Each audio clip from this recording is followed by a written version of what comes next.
still have. This would have been amazing by our old standards. Yeah, I know. This is the same back.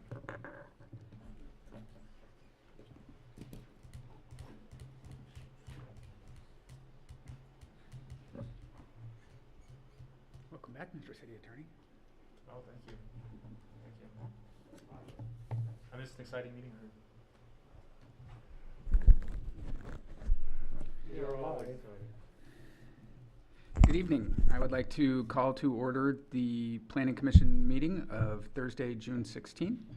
Chair Pevsner, absent. Vice Chair Dennison. Here. Commissioners Dallas. Here. Hutt. Here. And Spears, also absent. All right. I will entertain a motion to approve the agenda. So moved? I'll second it. All those in favor? Aye. Motion carries unanimously. Move to the approval of minutes of the June 2nd, 2022 meeting. I did not have any corrections for the minutes. I have no corrections. Hearing no corrections, I will move approval of the minutes of the June 2nd meeting with no corrections. I'll second it. All those in favor? Aye. Motion carries unanimously. Next up is the council liaison report, whom I do not see. So we will move at this time to community input. At this time, any person may address the Planning Commission concerning an item that is not on the agenda. The Commission welcomes your attendance and participation when addressing the Commission. Please begin by providing your name and address for the record. Please keep comments to no more than 5 minutes. Good evening, Commissioners. Deb Sheridan, Valley Vista Drive. I'm here for a dual purpose tonight. But first of all, I would like to thank you for your thorough discussion about the Meadows project and all that must be answered before you can vote yes or no on it, especially their specific plan that is so vague. Kudos to you for not succumbing to New Urban West Representative Frankel's continuous pressure to reach a decision so he could send it on to the City Council and, quote unquote, satisfy his investors.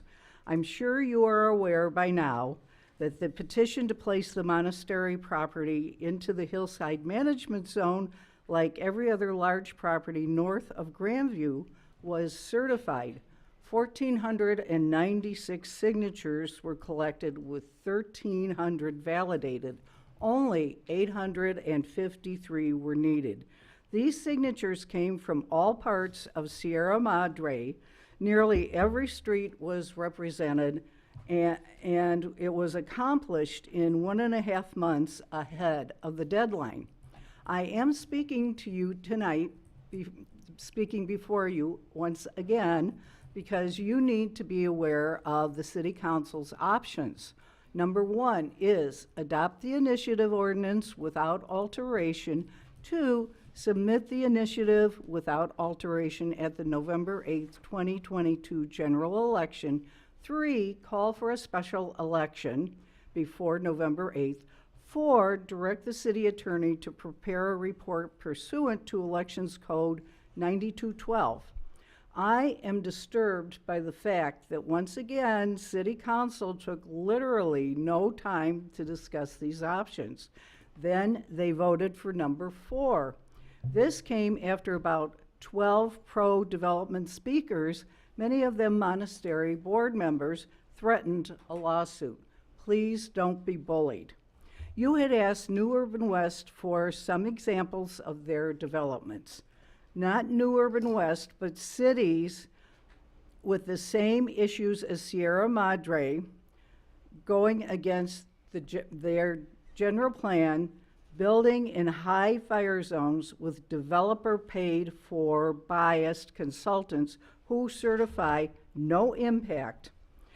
At least 6 cities in San Diego are actually winning lawsuits against them. Harmony Grove Village in Escondido, Fanita Ranch in Santee, and Otay Ranch Village, just to name 3 of them. And I thank you again for your hard work. I'm sure this is absolutely no fun and getting more tedious every time you meet. But also, it did occur to me that you may not have the intent to circulate the petition, because we have talked to a few people on city council who said, oh, I have no idea of what's going on with the petition or what it says. So I would like to give each of you one of these. And I assume that you have one each. Thank you. Thank you. And you probably have one. Oh, yes. Do you want me to have it for the record? Oh, certainly.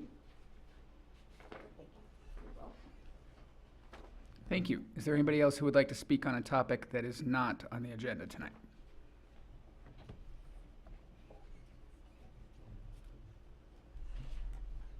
Hearing none.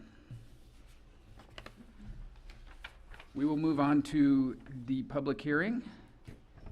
This is appeal of the decision of the Director of Planning and Community Preservation for design review permit 21-05 and discretionary demolition permit 21-08. We have a PowerPoint presentation for you.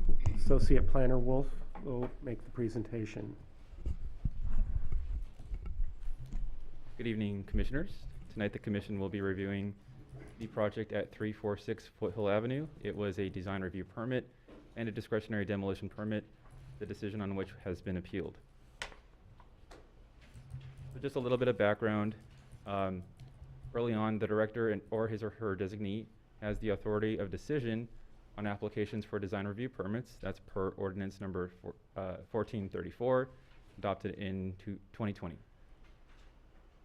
On June of 2021, an application for design review was submitted, designed originally in excess of the maximum allowable height and gross floor area. Through January 2022, staff worked with the applicant to scale the original design down to meet gross floor area and height requirements. And as of April this year, approval was granted for the applications. Comments had been received in opposition of the application, with findings contested. Staff communicated with the commenters in an attempt to alleviate those concerns. You can find further communication between the commenter and staff of attachment C in the agenda packet. And the appeal of decision was filed, remanding authority of decision to the Planning Commission. So those applications are for a design review permit for additions to an existing single-family home, including a second story that is in excess of 3,000 square feet, a gross floor area, and at a 30-foot height. This is all per section 27 of the single-family residential zoning code. And second is to alter and modify a structure built more than 75 years prior to the filing date of the application. This is a discretionary demolition permit per section 56 of the Sierra Madre Municipal Code. Project is located along Foothill Avenue between Acacia Street and East Grandview Avenue, located about halfway up that. It has a land use designation of residential low density with a zoning of single family. It is a lot size of 9939 square feet. And of note, the property does back up against a steeply sloping hillside. And on the next slide, you'll see a little bit more in depth. The rear portion of the property does slope up about 60 feet up to the next plateau on the adjacent property.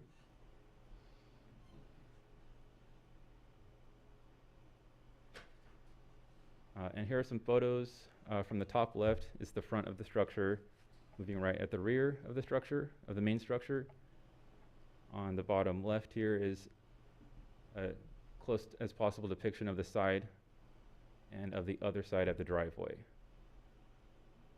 And from the driveway you can see a detached garage, quite tall. It does have a loft above. More photographs at the rear. This is facing the hill. This is at the end of the driveway facing the garage. And on the bottom left of the slide is behind the garage against the hillside. And on the bottom right is from the patio facing the detached garage.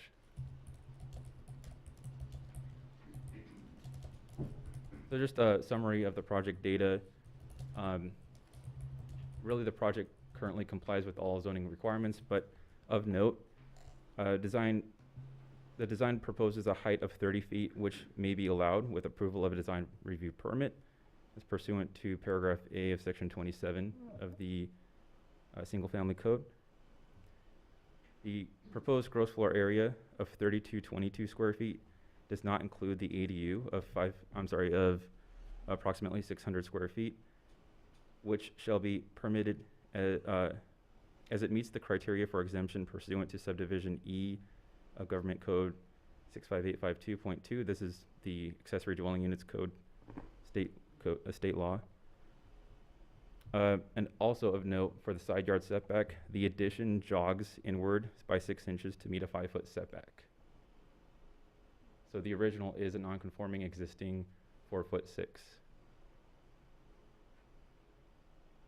Of the neighborhood analysis, the building size is represented as habitable area as provided by the Los Angeles County Office of the Assessor. So all of the building size you see in the second column of numbers is going to be a habitable area. And because of that, I've adjusted the number for the proposed project to 2796. That doesn't include the garage or the ADU. And as you can see, the proposed project gross floor area is less the non-habitable area, ranks 4th in terms of building size amongst neighbors.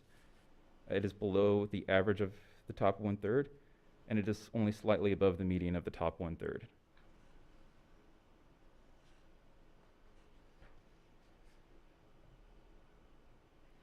And here is the topography of the existing site. I've highlighted in orange where the area of demolition and grading would occur. And beyond that, at the rear, which is at the left of the slide, is the back 40 feet of the property that is a steeply sloped hillside of roughly an 80% grade. And between the back of the garage and the chain link fence is a flatter raised terrace. It's roughly right here, 10 feet depth back beyond the back of the garage. And then moving forward from there, there's the grade becomes a lot more gentle at approximately 13% and continues that grade through the front of the property.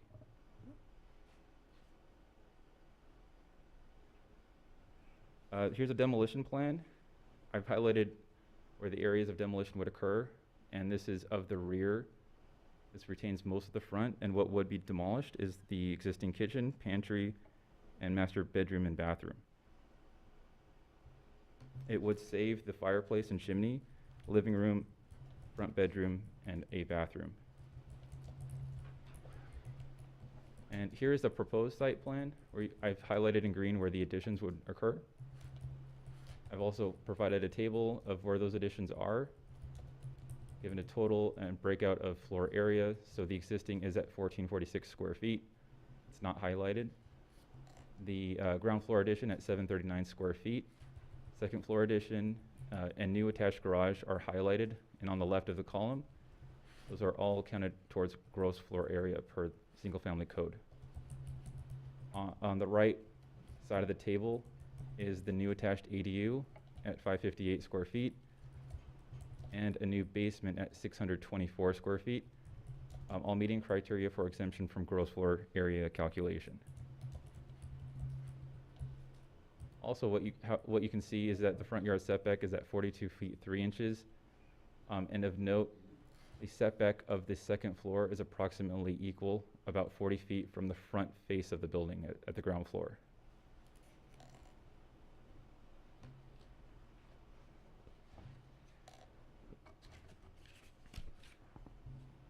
On the floor plan, I've highlighted the areas of the ground floor addition to the expansion of the single-family residence on the ground floor. In blue, that's the 739 square foot ground floor addition. In yellow, and to the left of that, is the new attached garage. And to the left of that is the independent but attached accessory dwelling unit. The addition would create a dining room, kitchen, family room, and laundry and pantry area. In terms of access, the front is pretty well retained as is. But this, from the side, and entering onto, there is a stacked staircase, and from the ground floor near the front entrance is the stairs up to the second floor, and from the garage is the landing down that leads down to the basement. So moving on to the second floor plan, and landing from the top of the stairs down onto the side, it would be a loft with an area open to below. And to the right at the landing is the, and this is to the left of the slide, I'm sorry, is the master bedroom suite addition.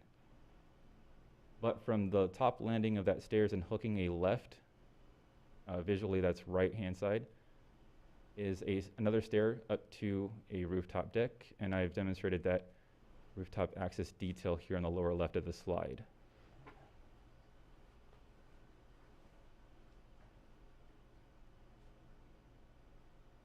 And the second floor addition totals 611 square feet. The area hatched here on the bottom portion is an area that is under the habitable floor to ceiling height of 7 feet. So it would not be counted towards gross or habitable floor area. But the part that's open to below, it does count, right? We'll see in a cross section that it meets a 16-foot floor to ceiling height, both in this area and in this area. And in the areas, I'm sorry, at the bottom left of the slide, you'll see that there's a small floor to ceiling opening as well. And so you're saying those are under the limit so they don't double count? Correct. Okay. And moving on to the basement, again, that's top landing is at the garage, and bottom landing is to a storage area with a mechanical room and a wine cellar. This does count as a full basement, as there are no portions of the ceiling which are more than 12 inches above the adjacent grade.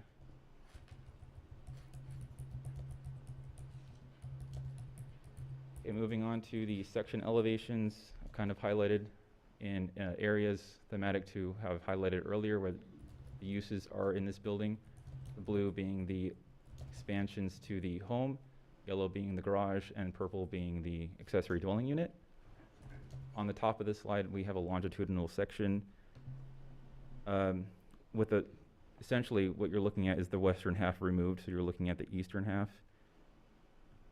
And because the property is sloped at an approximate 13% grade, the required angle plane demonstrated for each of the sections below showing the proposed design falls under the required angle plane.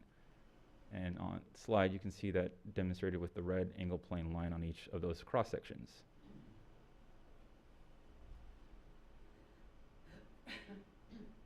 And to Commissioner's point, we can see the areas where the loft is at above. This area between ceiling and floor is at max 16 feet. It actually does get lower to a certain portion. I've studied this quite a lot and gone over it with the architect to ensure that this is no more than 16 feet. Moving on to elevations, on top of the slide is the west elevation, or at least what I call the west elevation. The property is not oriented in a cardinal direction, so for the sake of describing this, I suppose you could call this the side from on the left of the front. The front being the right side of that elevation, and the rear being the back, left side. And as you can see, the additions incorporate a continued hipped roof, akin to how you see on the ground floor as it exists on the east elevation. We also incorporate single hung windows and casement windows throughout.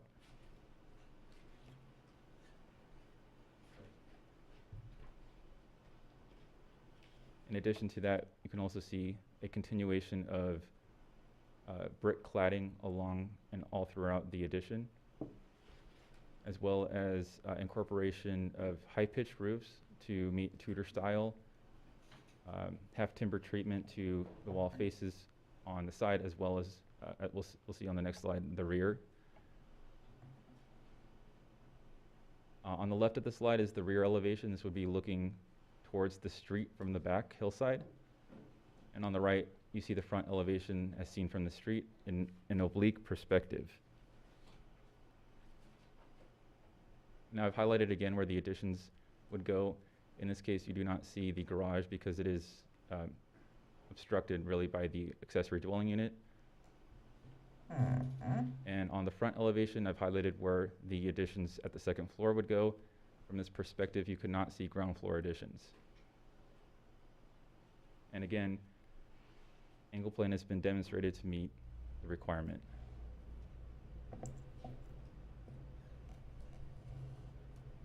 Moving on to the next slide for 3D perspectives. Above and on the left, we have the perspective as seen from the end of the driveway, looking down towards the garage and a bit towards the front of the property. On the top right, we have a view as seen from the street and looking towards the front of the building. Below that, we have wireframe perspectives. These are bird's eye perspectives really, but on the bottom left is really more a demonstration of what it would look like from the top of the hill. But on the bottom right is really a bird's eye perspective of the southern portion.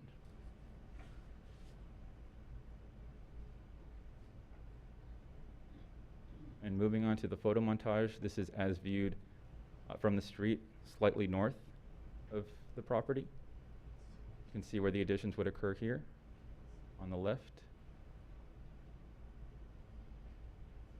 And moving on, slightly south along the street and still facing the front of the property, you do see additions peak above that roof.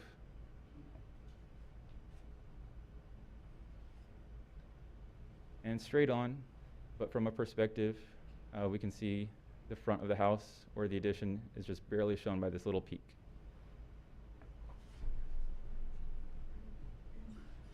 Materials and colors incorporated are all intended to match the existing, with the roof being a gray slate, architectural timbers for half timber details, vintage red brick to match existing, clay architectural vents, windows, and stucco. We have a French door for the side porch. There's no intention to alter the front door or front porch. So these doors are added for the side. And these are demonstrations of the single hung and the casement windows.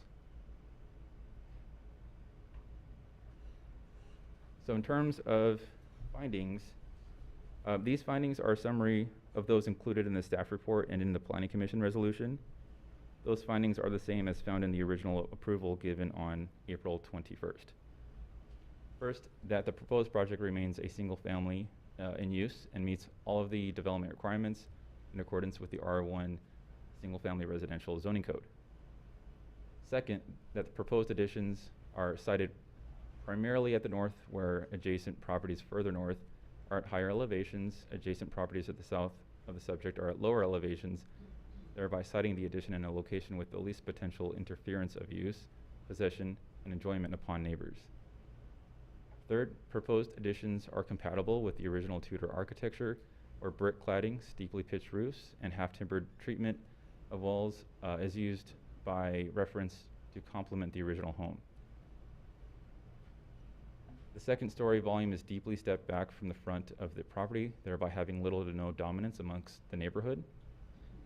The proposed design with ground floor level at the near raised above ground floor level at the front follows the landform of the property, grading at approximately 13%, and finds opportunity to develop a full basement.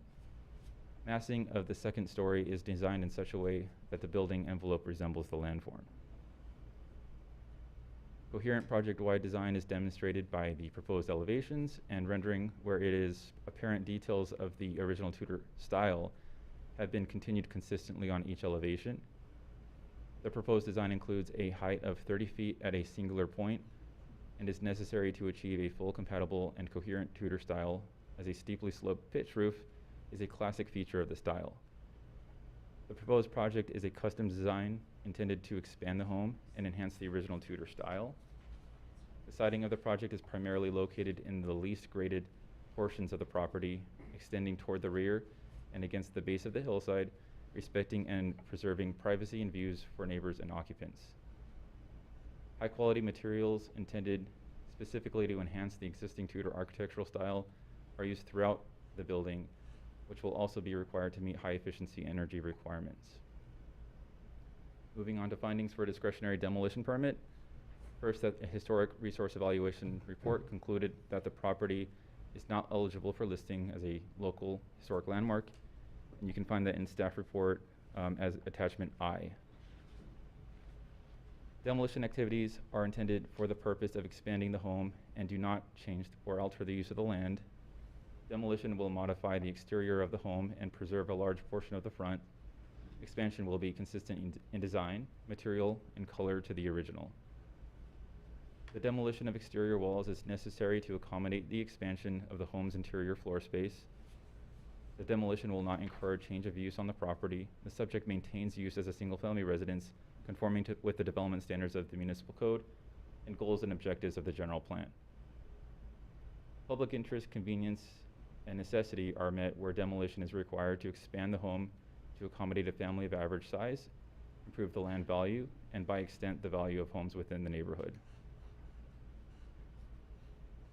Tonight, the alternatives before the Planning Commission are first to affirm the determination of the director and deny the appeal. Second, uphold the appeal, thereby reversing determination of the director. Or third, modify the determination of the director as deemed appropriate by Planning Commission. The staff recommendation is to affirm the determination of the director, and that's included as a resolution in attachment A of the staff report. That concludes my presentation, but I'd like to open it up for a presentation to the appellant. And I just wanted to make one quick comment. Remember, this is a de novo hearing upon appeal, so we're completely starting all over again in terms of your decision. Okay, before we hear from the public, I have some procedural questions. It appears that the appeal is just of the design review, not of the demolition permit. Is that correct, or is it an appeal of the whole approval?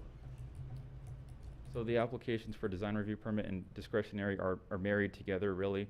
To me, it seems as though in the appeal application filed by the appellant that both applications are being appealed. Okay. And then,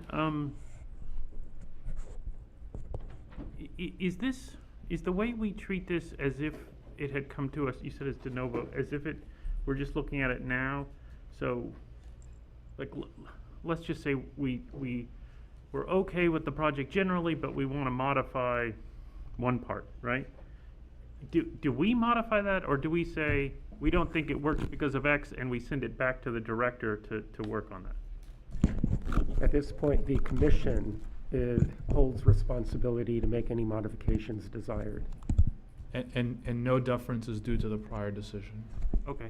And then finally, for purposes of state law and our ability to use subjective design review, this is considered multifamily because it has an ADU, and so we can only apply objective design review, or do we still get to do the full panoply of subjective design review? Because the project does not contemplate the creation of 2 units, this is not subject to the Housing Accountability Act, and therefore subjective design review is permitted. Okay, thank you. Do you have any questions? I actually have some procedural questions too. So it appeared in the presentation that almost all of this was designed so that by right it could go through, except for the height of the roof. Is it, and obviously the demolition permit, is that correct? That's correct, yes. Again, the height of the roof, up to 30 feet is permitted with the design review permit. And what we're describing here is that feature, the height of the roof, is necessary to mimic or emulate the existing roof line and the Tudor style architecture. And what would the height have been if they wanted to do this whole thing by right? Then it would be 25. 25, okay. But aren't they over the square footage limit as well? They are not over the square footage if you exclude the ADU. I don't mean over the maximum limit, I mean over the square footage amount that would trigger design review. So getting to the of right question, if, 3,000 square feet. yeah, if they shrunk it down to 25 feet, they would still have to come for design review because of the size. Because of the second story, too. Okay. So if they didn't have second story and it wasn't 25 feet and it was under, then they could get it over right. Okay. But without the 30 foot, if it was 25 foot, this would all be ministerial. No, because it's over 3,000 square feet and it's a second story. The second story triggers design review. At this time, it's a staff level design review. On appeal, it goes before the planning commission. Right, so Yeah, otherwise, otherwise it would have, yeah, at 25 feet, it would have been yes. purely ministerial, even with the height. No, no. I mean, no, even with the square footage coverage. No, it would have been design review, but at staff level. That's different than ministerial. Sorry, yes, yes. But the height they can approve too. Yeah. Yeah. Yep, okay, thank you. Did you have any questions? No, it just seems like it was all approved by procedure. And the appeal is just because someone's unhappy, right? Essentially, yes. Okay. Commission, I would just ask that before your consideration of this item, that you go through the disclosure of site visits and ex parte contacts and just note anything that wasn't included in anything you learned that wasn't included in your agenda packet. I have nothing to disclose. I have nothing to disclose.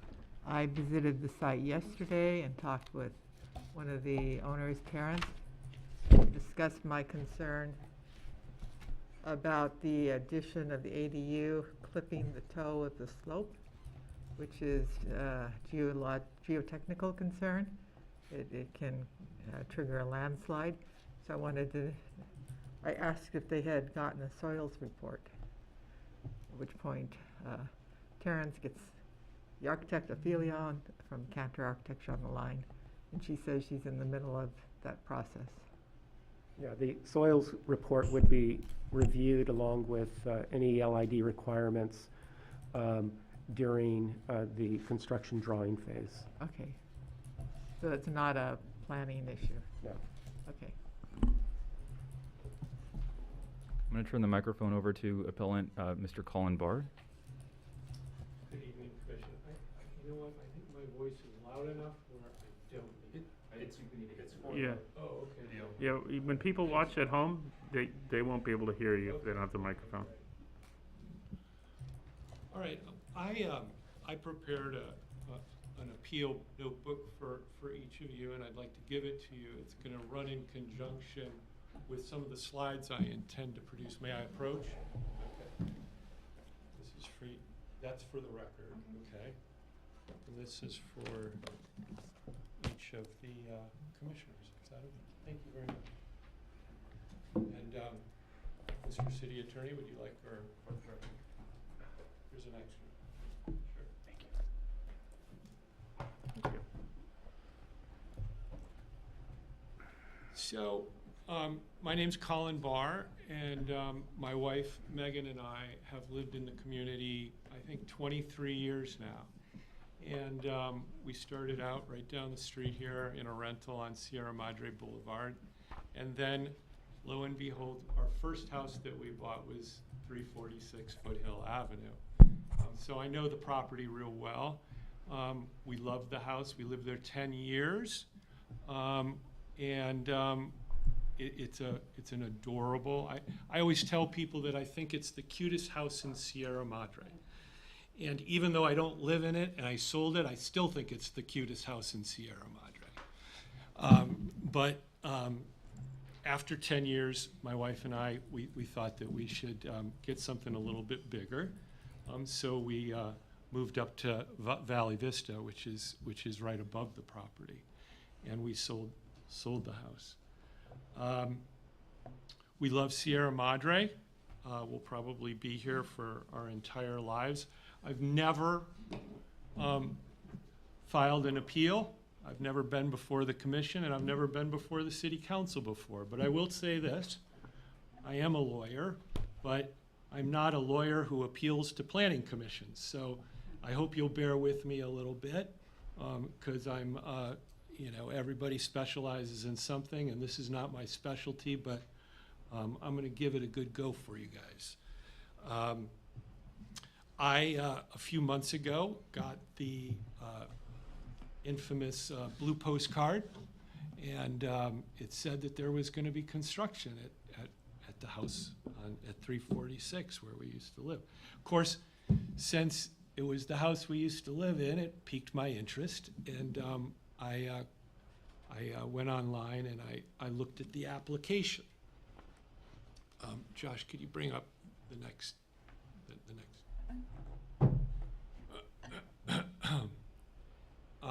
I looked at the application, and I then went to the code, and I wanted to see what was required to get the design review permit to do this work, because to me, I listened to Josh's presentation, and he explained things very well as to what's going to happen and how big the property's going to be.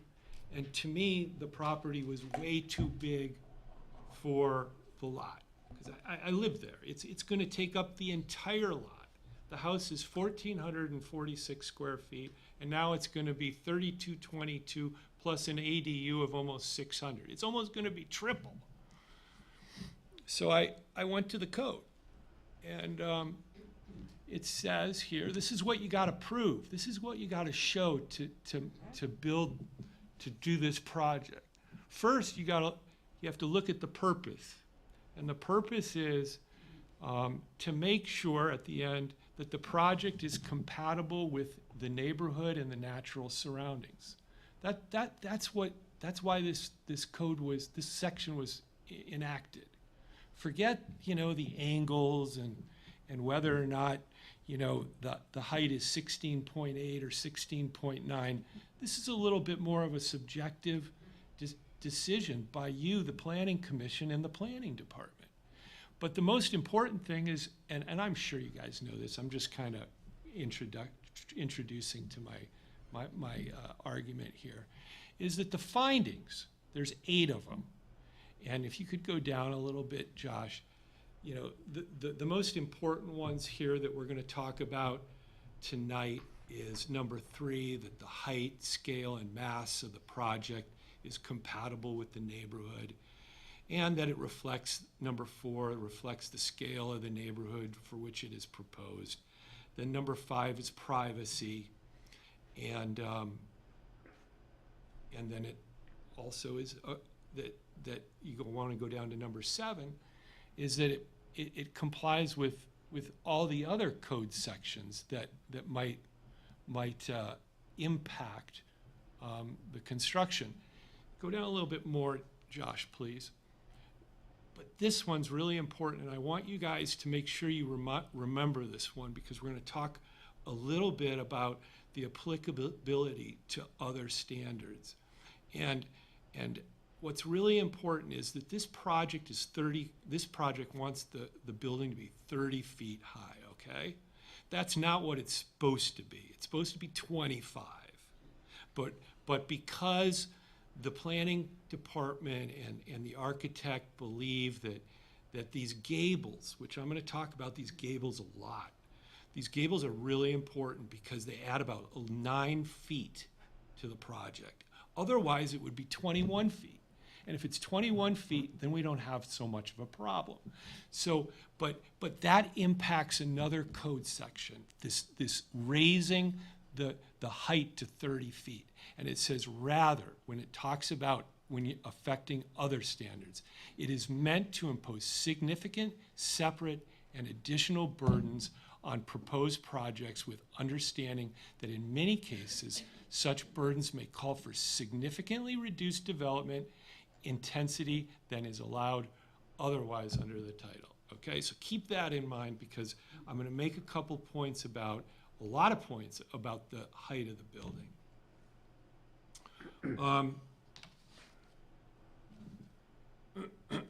So now we can go on to the next, I don't know if it call it a slide, but let's. The initial, this is important.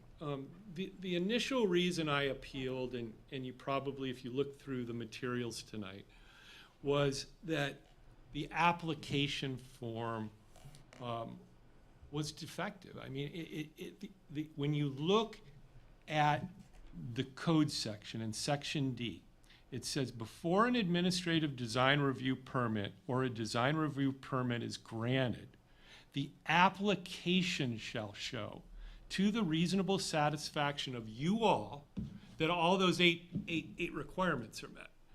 That wasn't done here. In fact, there was an application submitted, and I'm highlighting one of the things out of many that were stated in this application. It says here, the project complies with regulations of the zoning code except for allowable gross floor area. Refer to variance application on page 11. Keep going down now, Josh, one more page. Oh, there's no variance findings. It's blank. Go on to the next one, please, Josh.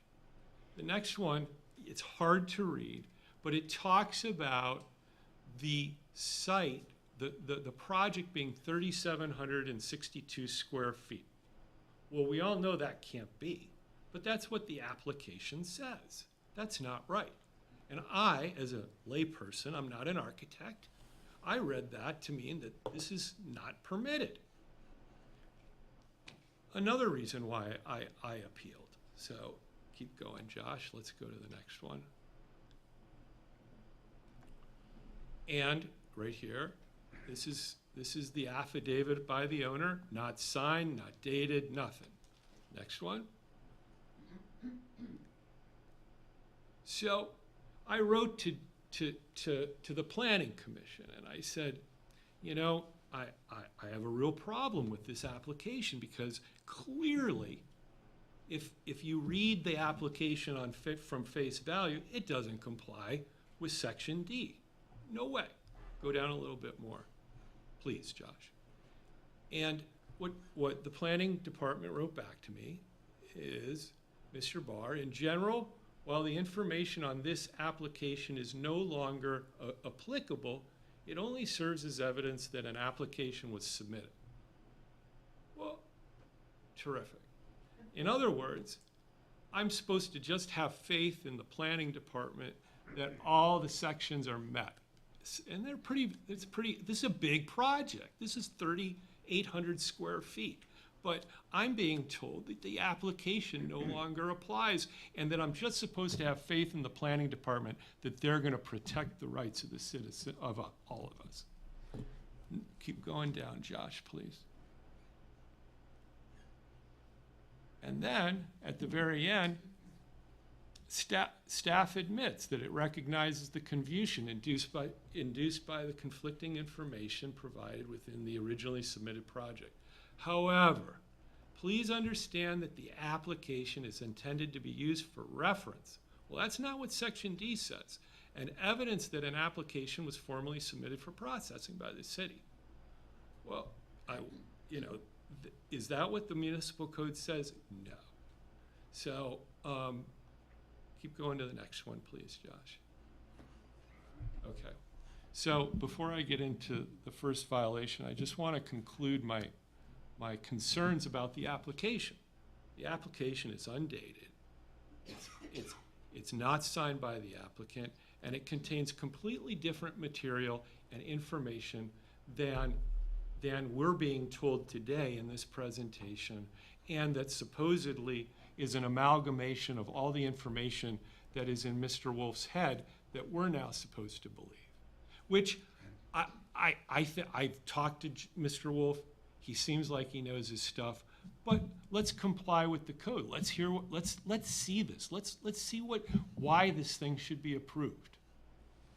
However, because the project was approved, even despite my concerns about the application, I decided that I better go through the plans and go through the tedious process of figuring out if this project, this massive project in my neighborhood, really complied with the code, even though I had to look outside the application and I had to examine the plans, of which I'm not an architect, but I plowed through. So I did that, and I found quite a few violations that really concern me, and I believe are unambiguously unambiguously show that the project needs to be denied, at least at this point, until some further investigation or review is done.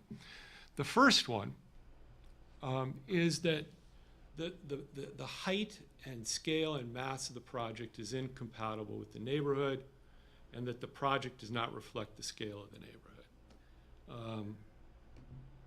Go to the next slide. And commission members, all this is in your notebook. This will be Exhibit 1, and each of my slides corresponds to the exhibit, and I have a narrative for you that basically is similar to the narrative that I'm telling you right now, but I think it's important enough for me to present it as well as for you to read it, because I always think that presenting is a little bit better than just reading. So anyway, this is a photograph I found in the file, and it's a picture of the residence. It's as I said, I really believe it's the cutest little house in Sierra Madre. 1,445 square feet, Tudor style. It was first built in 1926. I know a little bit more about it. It was the first house anywhere around, and I think it was built by the Hogues, or they were their family. The Hogues built it. Anyway, it's a classic, beautiful home on Foothill. Could you now go to the next picture, Josh, or the next exhibit? Josh already showed you this. The house now, or the proposed project, is 3,222 square feet. It's gonna from front to back, it's 113 feet. On I think the lot's 58 feet wide, or 54. It's massive. It's a huge project. And then you add another 558 square feet at the end. On the right is the ADU, and you have just about 3,800 square feet.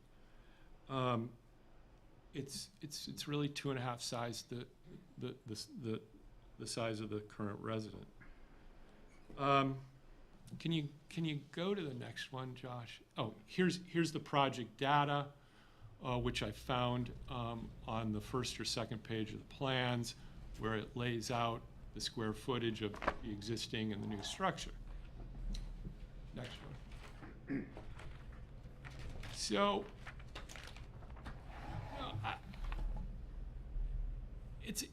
I gotta say, does this comply with the height and the size of the neighborhood? It's somewhat subjective, but as Commissioner Dallas probably drove up and down the street, she saw that the homes are modest, for the most part, one-story homes. And if you could go to the next page, or the page that's highlighted, right here. This is the initial comments that came back from the planning department. And I always believe that what's stated contemporaneous with a review is probably what is probably correct. You haven't had months and months to massage what you're going to say, and you kind of say what the truth is. And with respect to the D3 finding, the planning department is where it says finding 3. What they're referring to is the height, scale, and mass of the proposed project being compatible with the neighborhood.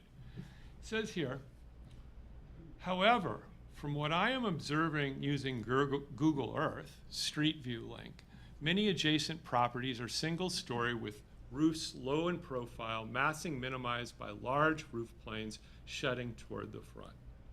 So this is our own planning department, and granted, the project may have shed 20 or 30 feet here and there since that statement was made, but that's our planning department. It's too big.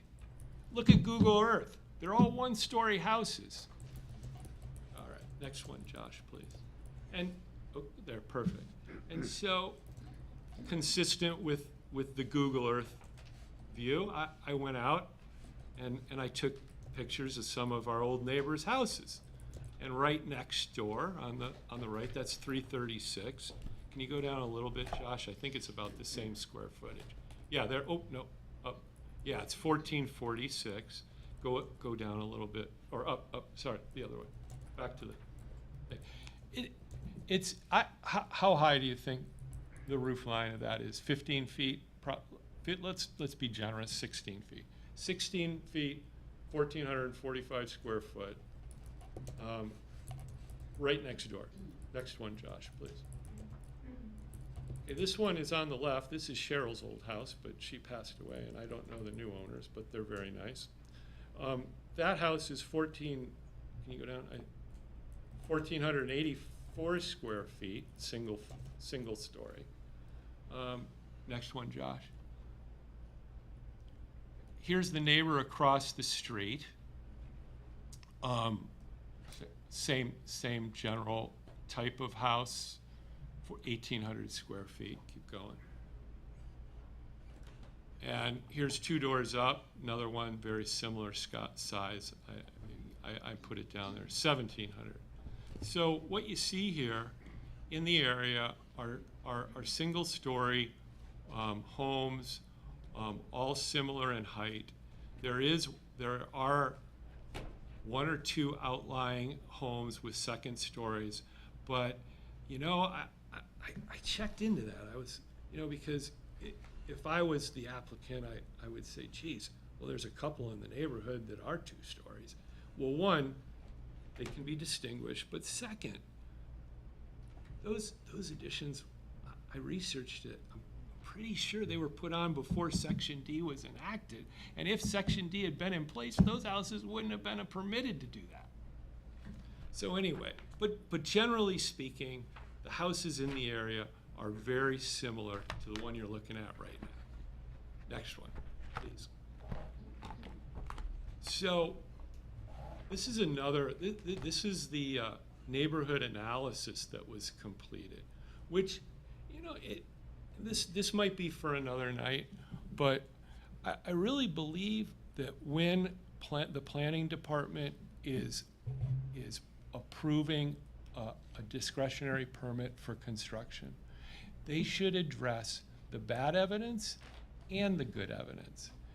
They should not leave in a file documentation that could prove that Section D is not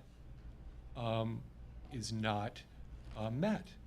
And this neighborhood analysis, at least, I know it was put up summarily tonight, but it wasn't in your approval packet, I don't believe. And it certainly wasn't in the approval or the findings that I saw that were put online for me to review. I had to do a Public Records Act request to get this document. And I only got it a few weeks ago, as well as a lot of other documents that the city had not addressed as part of the approval process. So could you go down a little bit, Josh? All right. Here, this is really important stuff because it's consistent with my pictures that I showed you.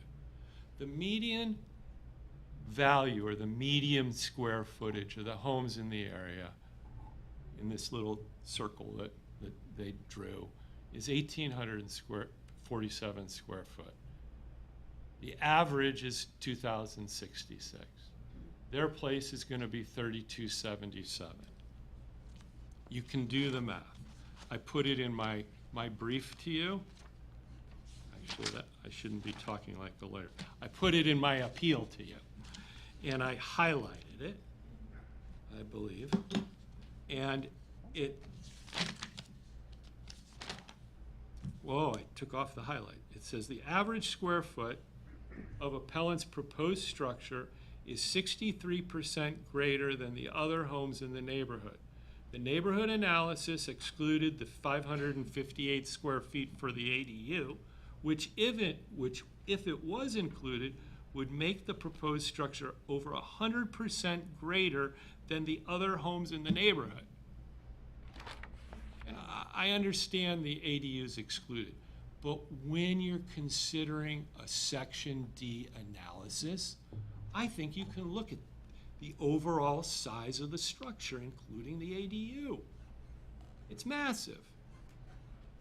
The planning department never addressed these issues head-on.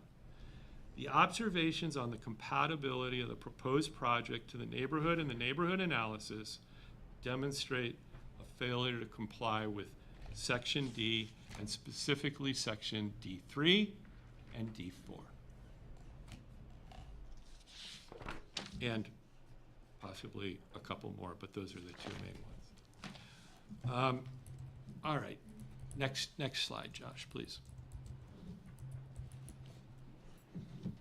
Keep going. I want to go to the next issue. This is all the neighborhood analysis. These are the ones that were analyzed. Okay. So now I want to talk to you a little bit about the height. The height's 30 feet, and it's not consistent with the general plan, the zoning code, or the applicable design standards. It seeks relief from development standards. So remember that section I read you early on. Does not accommodate characteristics of an identifiable architectural style, and the height is not compatible with an existing neighbor. Clearly, it's not that. But next slide. All right. Just so you know, I'm not just talking without support. The height. Here's the establishment. It's 25 feet as measured from a work plane defined by the adjoining natural or existing grade. I don't know what all that means, but I know it means that the building can only be 25 feet tall. Next one.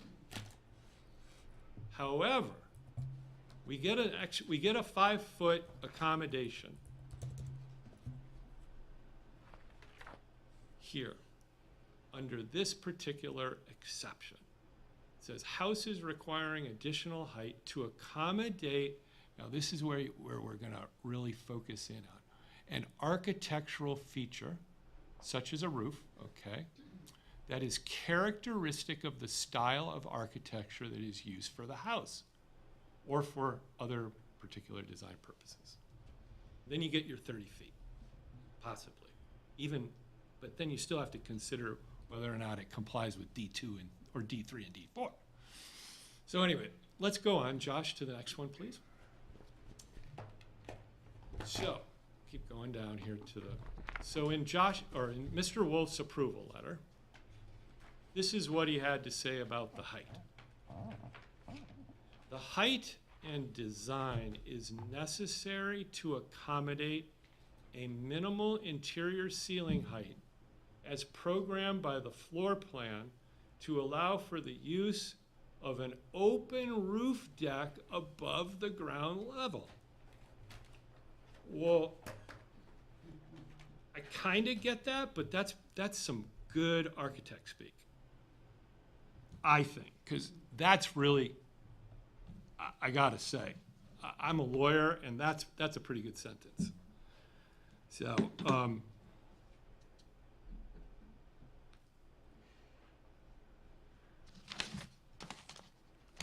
how would I better word, or how would I write this if I really wanted to tell you what's going on, commissioners? I'd say the height and design, okay, so far you're with me, is necessary to accommodate the applicant's desire for a third floor deck, which is a violation of the intent of the Sierra Madre Municipal Code, with a glass and metal railing, which you can never see from any of the photos in any of the plans, in front of the house that is completely inconsistent with the Tudor architecture of the home. So really, what's happening here, and I'm gonna show you that these gables that make the house go from 21 feet to 30 feet are necessary to accommodate the roof deck. No other reason. And we'll even see that that's what Mr. Wolf thought initially. So let's go to the next one, Mr. Wolf. As background, let me show you here. I have that highlight on the side. That shows that it's going to be 30, so I just wanted to cover my bases. And then here, is there any way you can, yes, thanks, Josh. So, okay, so see what you see here is a new glass and metal railing.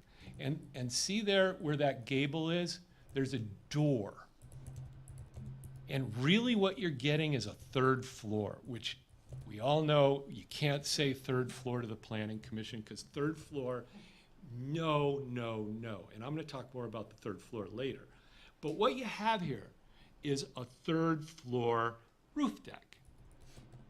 And the only way the applicant can achieve that is if they have the gables. They don't need the gables. And guess what? It really isn't in, you can argue it's part of the architecture, but it isn't. And I'm going to tell you why it isn't, because I got something else to show you. Oh, here is the cross section where you go from the first floor. See that first set of stairs? Oh, first floor, and now you're on the second floor. Right there, thanks Josh, where it says loft. That's the second floor. And then you can't see, but there should be a lot of slats going down, but the way architects do it, it just isn't shown on this picture. But you have to walk up another flight of stairs to get to that. See that arrow? That's a door. So you can go out onto that roof deck. That's another issue, that the roof deck has a glass railing, which is totally inconsistent with a Tudor architecture, but that's just minor. So, okay. So now you can see why they need the gable, all right? And then here is another view from the gable, showing how they can walk out on the right there onto the roof deck. Otherwise, that gable wouldn't be there. No reason, no reason. There's no living space up there. There's nothing other than a staircase so they can access it. Now, just remember that old statute at the end, I said how it's such a heightened standard when you want to go from 25 to 30 and you have interacting codes. Next one, please. So, okay. There'll be an argument that those gables are consistent with a Tudor architecture. But guess what? At least on September 28, 2001, stop please, Josh, here's what the planning department said about the gables. The proposed additions, parenthetical, the gables, you can put it in context, are a clear deviation from the mansard roof. I had to research this. Mansard roof is the up and down, the gables are, what you're seeing here, which appear to have accentuated the pitched gable protrusions as a dominating feature. And not only that, please be aware of the purpose of a design review, specifically subsection E regarding compatibility. I didn't even bring up compatibility, but that one's a real tough one too. So at least right here, guess what? The gables weren't okay. All right. So I guess what I'm trying to say is the gables aren't needed. They're not an architecturally necessary requirement, and if they're taken away, guess what? We're at 21 feet. We're not at 30 feet. Next one. So, in concluding, I believe that the planning department at least initially confirmed that the gables are not characteristic of the style of the architecture and incompatible with Section D, and more importantly, Section E. The gables are a violation of the height requirement, and in so doing, violate other Section D design requirements, namely that the project does not reflect the scale of the neighborhood and the height of any of the other houses in the neighborhood. The scale and mass of the project are incompatible. I did see, and I didn't put this up because I do want to let you guys go home on it in a little bit, but I did find an email, and it was in November of 2021. I believe the planning department was going back and forth with the architect, and the architect really wants these gables. So after a meeting they had, the architect confirmed to Mr. Wolf that you will now allow us to keep the gable roof. Why? I have no idea, because it isn't detailed in the emails. All I have is the Public Record Act request email that says, now you get to keep it. All right. Violation number 3. This is an important one too. Proposed project doesn't reflect the scale of neighborhood again because, and it does visually overpower and dominate the neighborhood. Next one, please, Josh. All right. One of the big things here is that my understanding is that the intent of what's that provision right above, Josh, could you tell me? The height provision is that the intent of the provision is to eliminate the appearance of 3 stories and shall not be circumvented. All right, next one. Again, in September 28th, we have some comments about that. Ah, right there, thanks. Regarding the gables and the appearance of the gables, the use of the projected reverse gables above the garage, which is where they are, along with the window just below the ridge and separated by wood trim to the window below, presents a highly dominating feature, nearly appearing as 3 stories. The fenestration in the gable end above the garage is an issue, both in that it is out of scale and out of proportion with the rest of the structure. Next one, please, Josh. All right, so does it really look like it's 3 stories? Look in the upper left one, picture. I took it right from the plans. Okay, you have your ground floor, you have your second floor, and of course, you have those windows, and you have the staircase. Clearly, it looks as though the home is going to be a 3-story home. It's a violation of the height requirement, and there is no exception. Next one. Moving on. Last one, then I'll wrap it up. Interferes with the public view and the privacy of the neighbors. That's D2 and D5. Next one, please, Josh. Okay. This is the privacy issue. Look at this thing.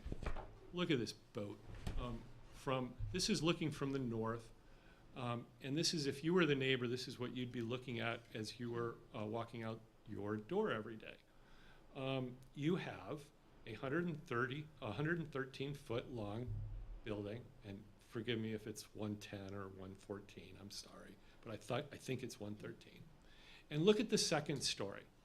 There's 4 windows that are looking down, not only on the next door neighbors, but on the neighbors above that too. It's pretty high up there.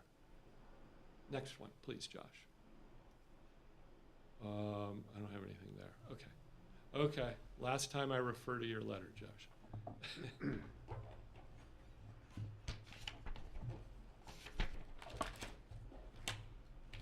Okay, right here. Talking about the windows, the mansard form, it says furthermore, the large massing facing the side. And I gotta say, I think the planning department characterized that perfectly. Large massing facing the side. Provided with many windows facing the neighboring residence causes concerns of privacy for the neighbor. It's true, it still does. Nothing's changed. Next one, Josh, please.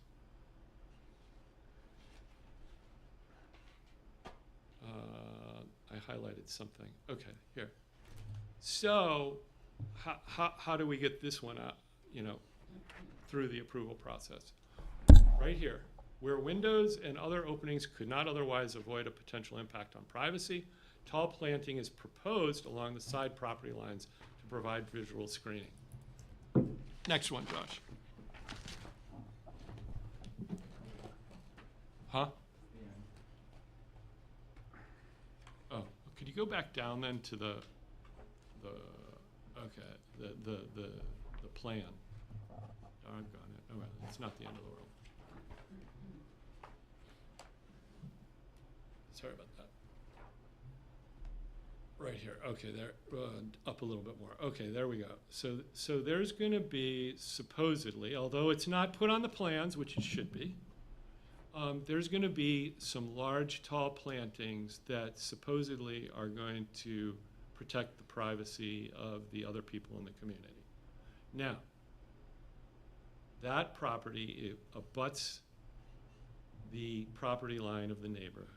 There's been no indication or no research done that any plantings can be placed there in such a manner that they'll grow that tall, that they'll live, or that they'll actually block the neighbors or give the neighbors the necessary privacy that they need and that they deserve and that they bought the house believing they would have.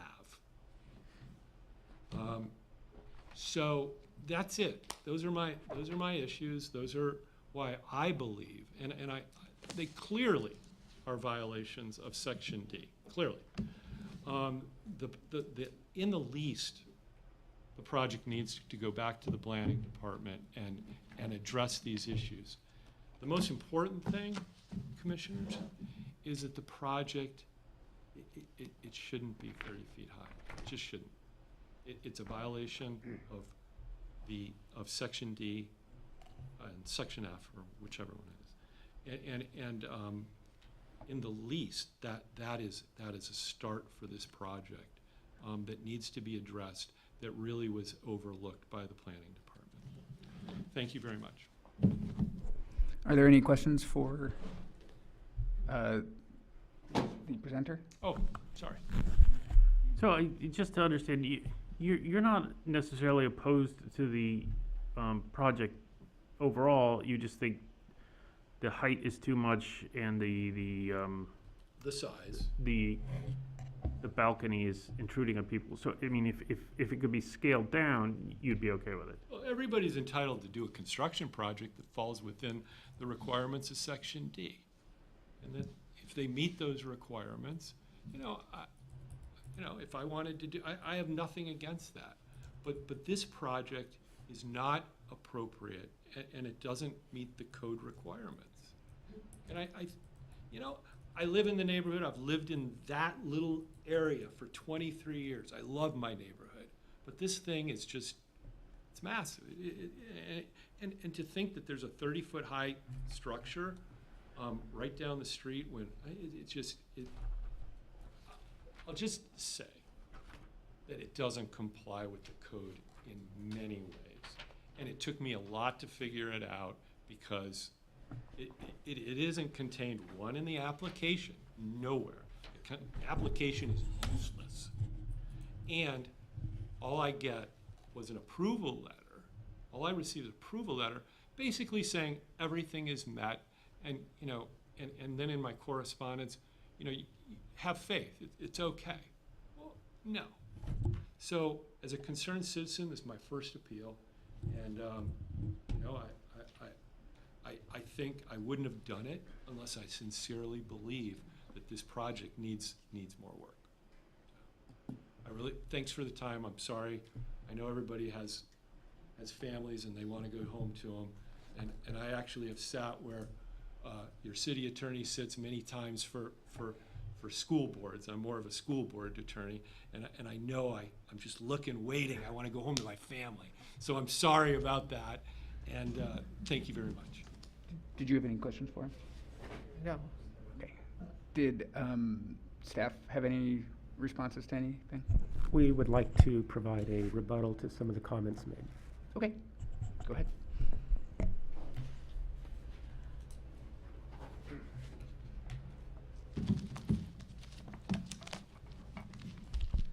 So, if I can go back to ordinance 1434.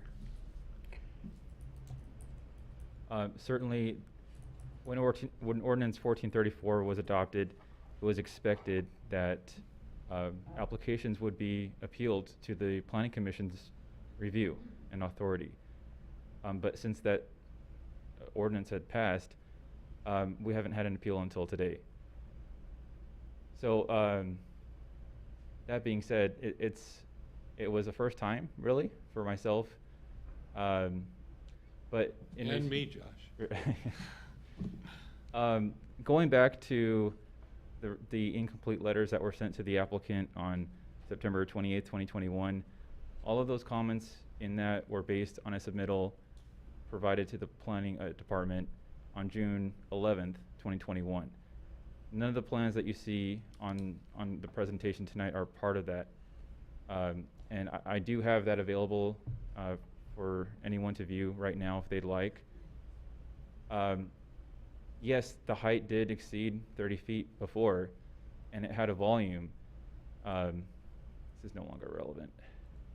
It had a volume that was quite massive. And actually, if you want to give me just a minute, I can bring it up.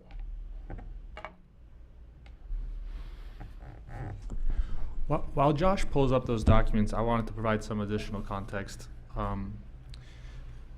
So the commission's aware, architectural designs would never be included in an application that's disclosable through a Public Records Act request, because the Public Records Act specifically says architectural designs cannot be disclosed because they're protected under federal law. They have a certain, I forget what the term is, but it's like a work of art or something. You can't just provide it. It's intellectual property. Yeah. See, too late at night.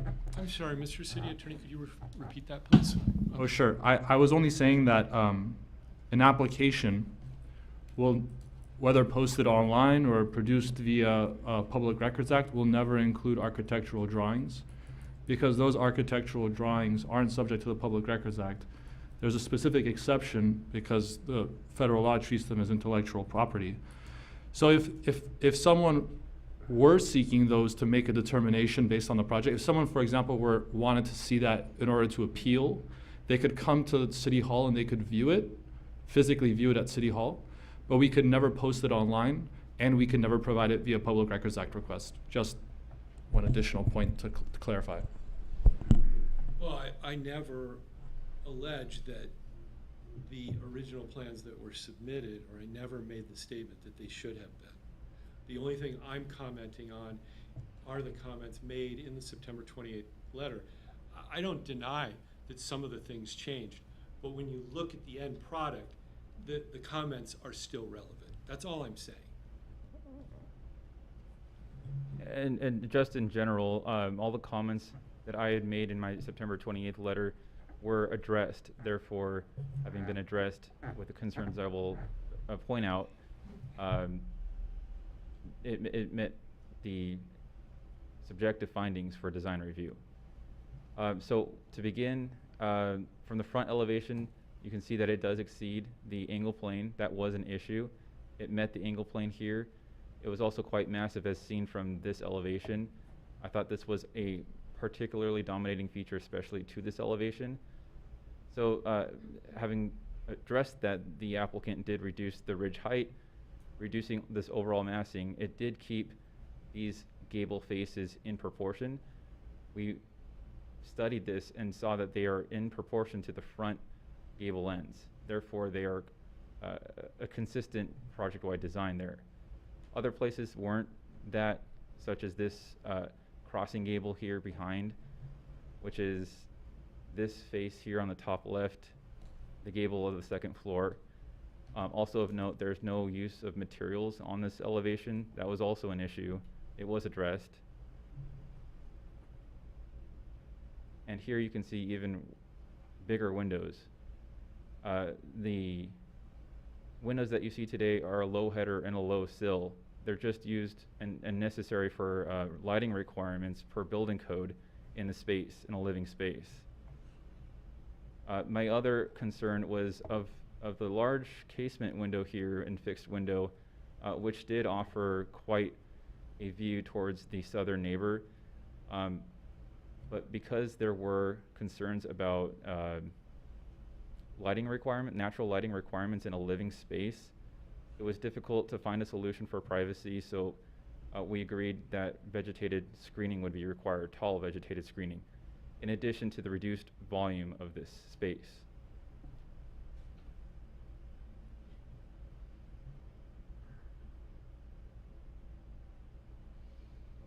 So all of those things that were adjusted met all of the findings as I could find them. And I think in the cross sections too, there were points, I think there were possible points where a greater than 16-foot floor to ceiling height could have existed, which were also addressed. In terms of the roof deck above, I did not consider that a third floor. My interpretation may be mistaken, so if that needs more study, I can look into that. But because it's not enclosed, it's not roofed, I did not consider it any part of a usable, other than for roof deck and open space purposes, a rooftop deck.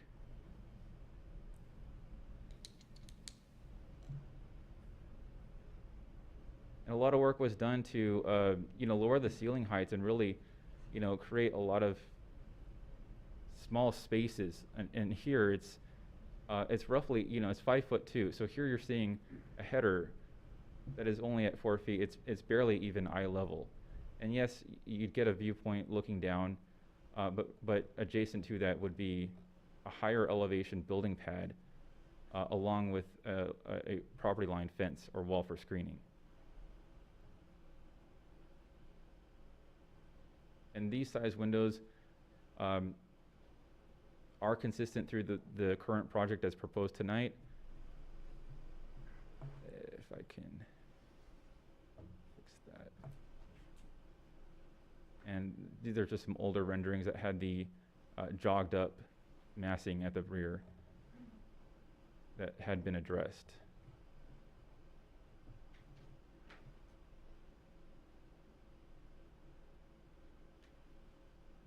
That's all.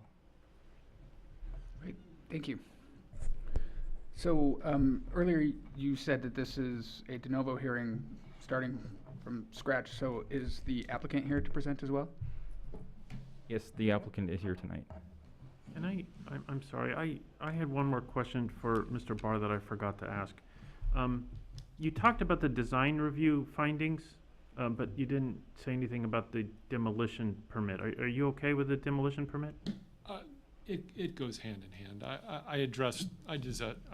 I focused on the design review permit. Okay, thank you. Yeah. Thank you, Commissioner. Thank you.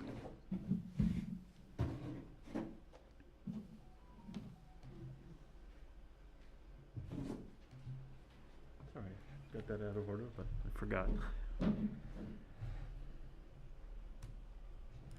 So is the applicant going to make their presentation?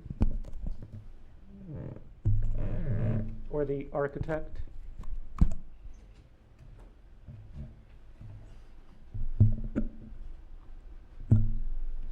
Chair, in the meantime, may I ask a clarifying question of staff? Director Gonzalez, when applications are submitted, how often is it the case that the end result differs from the original application submitted? That's fairly common. In this case, we do have an application that was notarized and signed, came signed. This one, was the original submittal. And as you can see, many, many months of work go into trying to get an improved project and working through it before we deem the application complete. Is it, have you ever, or is it common to approve an application as submitted in its initial instance? We do on occasion, yes. Thank you. Is it common for the city attorney to question the planning department director? I mean, are you trying to assist the planning department? Or are you Okay. trying to- Yeah, I understand, but we need it on the record if we're going to be heard, and I think that we've heard. I wouldn't do that if I was at a planning commission. Thank you, sir. Appreciate it. Thank you. So the architect is here tonight, but has not prepared a presentation, but is open and available for questions. Okay. Does the commission have any questions for the architect? Well, I have some design questions. Would that be for the architect? Yep. Okay, I have some questions.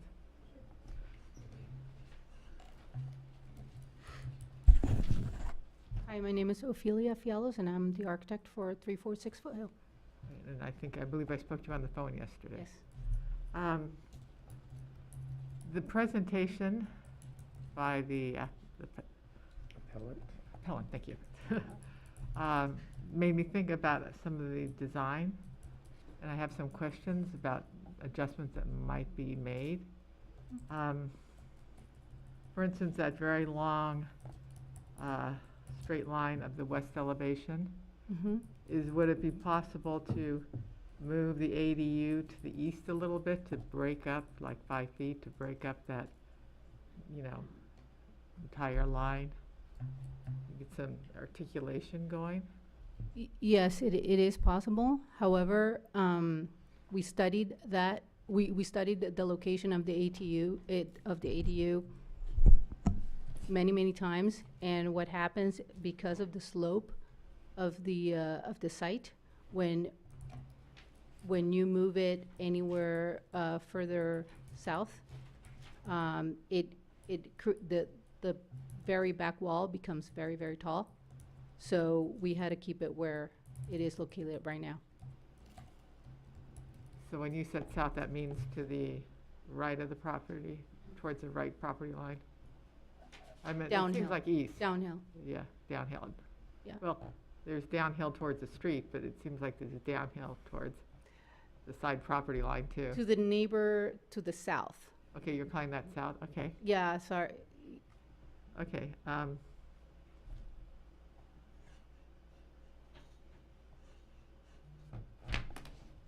the topo lines, it doesn't look like there is like 5 feet though. Or there's a little jog here. Do you have that planned? No. What would be the site plan?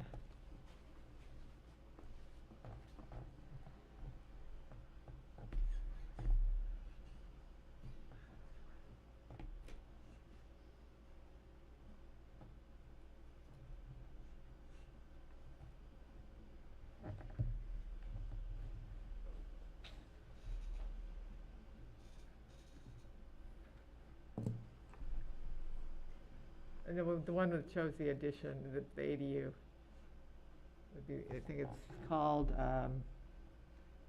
site plan on A0.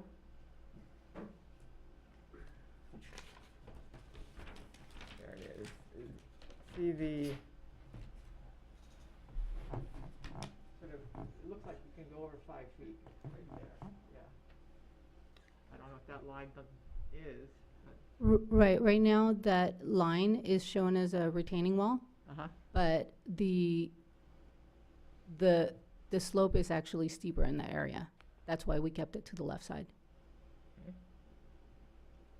Okay, then, Right now, that wall is about 7 feet tall. the one, The one to the right side of the ADU. okay, It's about 7 feet on the left side, and then it tapers down to about 4 feet. okay, just a thought. And then, the on the east elevation, do you have that?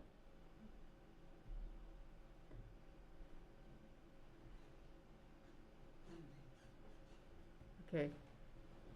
It seems like the sole purpose of this dormer is to allow the door out to the deck. This one right here. And I'm just questioning why, can you go up to the front elevation? You couldn't put a door out right there, the deck, and skip that whole first little dormer. The reason for the dormers were to actually break up the gable. Okay. And we thought that mimicking the gable in the front of the house, on the side of the house, would break up that roof portion with something that's consistent with the current architecture of the house. Yeah. To be honest with you, it looked like a barn if we didn't put the dormers there. So we decided to put the dormers on the side, as it wasn't a foreign shape to this style of architecture. But it's kind of being chopped up by the roof of the first floor. I'm sorry, I couldn't hear what you said. Can we look at this? This dormer effect is Mhm. incomplete. It's being chopped up by the roof that comes in here. This seems enough to break up that section where you only really need this one. In this case, you're losing all that mass right there. Director Dallas, if you could repeat what you're saying into the mic, Okay. just so we can capture it in the recording. The front dormer, where the stairs come up for the door to the deck, Mhm. seems to be added mass that's not necessary, where you could go out the front window of the second story addition gable with a door to the deck. And just lose the mass of the first dormer, which is incomplete in the side view, east elevation, as a dormer effect because it's interrupted with the front roof of the first floor coming in.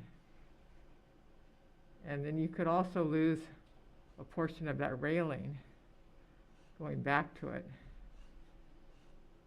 So, May I respond to that? yes. Okay, so we've been working with Josh for 2 years. Yes. We've done at least 30 studies of the roof. And we did at one point not have a gable on that side. And it was lopsided. It looked inconsistent with the architecture of the house. It didn't look right. I know that it seems like the reason that gable is there is to accommodate the door, but it's far from that. Actually, the roof deck came as a result of putting the gable there. Okay, and if you go to the plan, Joshua, please, the loft plan, you can see right there that there is nowhere to put a stair there.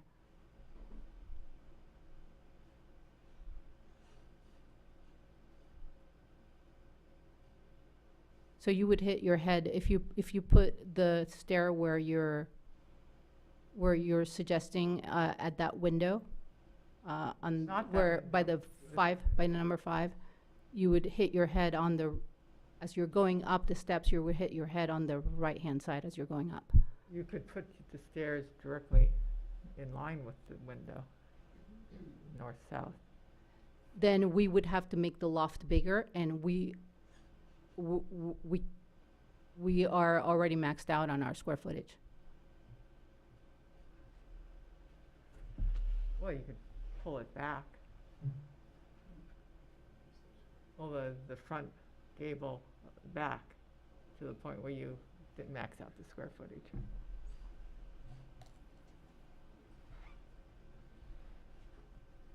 When we did the studies for the second floor, the the location of that wall where the number 5 is was the natural break because of the lower floor. Joshua, can you pan to the side? You can see where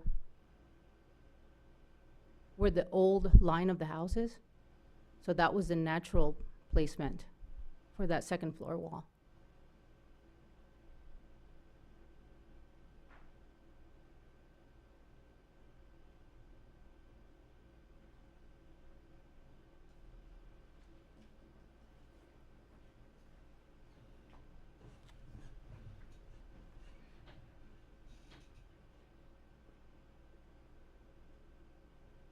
Well, depends on what you want.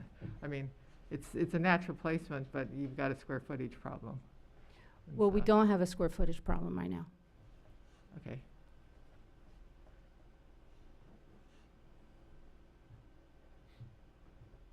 Let me think. I think that's it for now. Any other questions? Not for me. All right, thank you. Guess that puts us at public comment.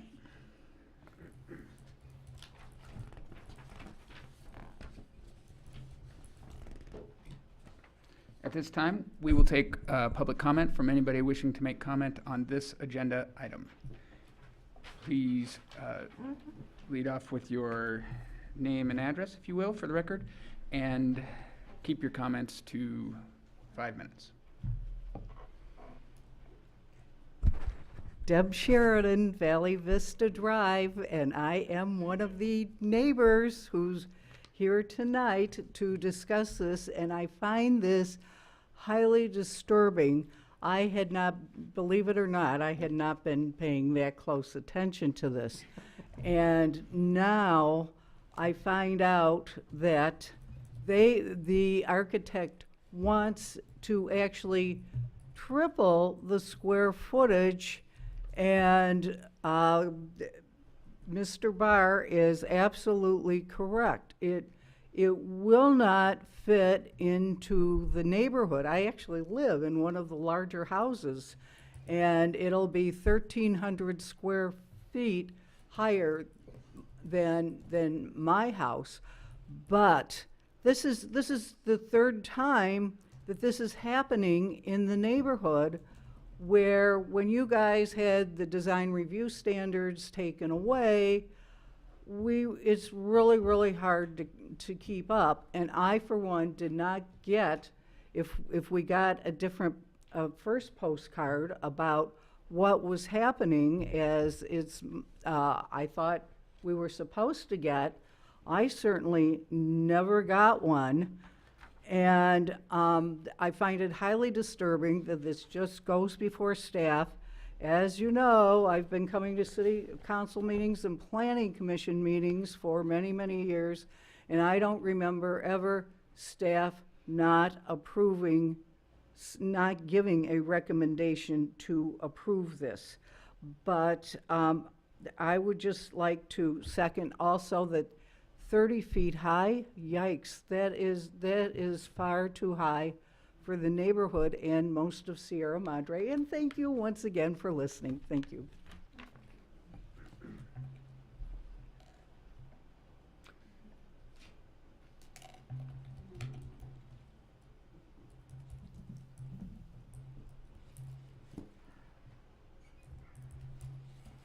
I am Francine Harvey. I live at 634 Valle Vista. First of all, I found that the notices were lacking in transparency. All we knew was that there was going to be a second story added to this house. Now we find out there are 3 stories. And the square footage was never disclosed to us. I don't think we should have to go to City Hall to find out these sort of things. Initially, I felt, well, everybody has a right to add on to their house, but this does not fall into that category. It is far too large, far too high for the area. And I would hope that you would respect the neighbors and the character of Sierra Madre, because it is a lovely city to live in. I wouldn't live anyplace else. Thank you.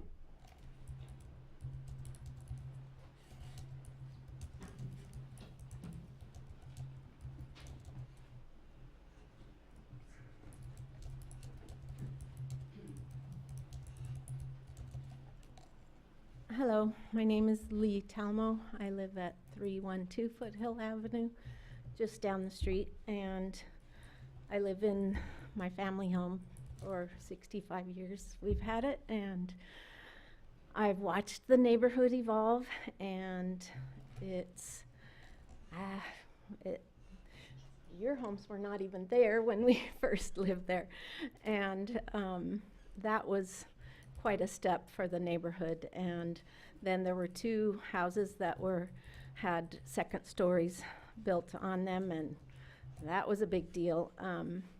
I've known of this house since the 50s, and it's a really beautiful house, and I have no problems with people wanting to increase square footage, but I just really think it's absolutely massive and does not fit into the neighborhood.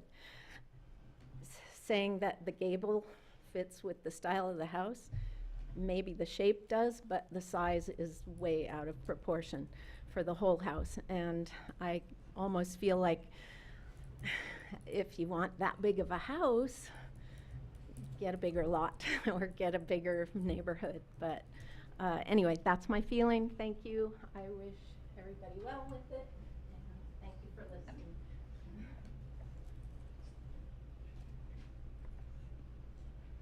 Would anybody else like to speak?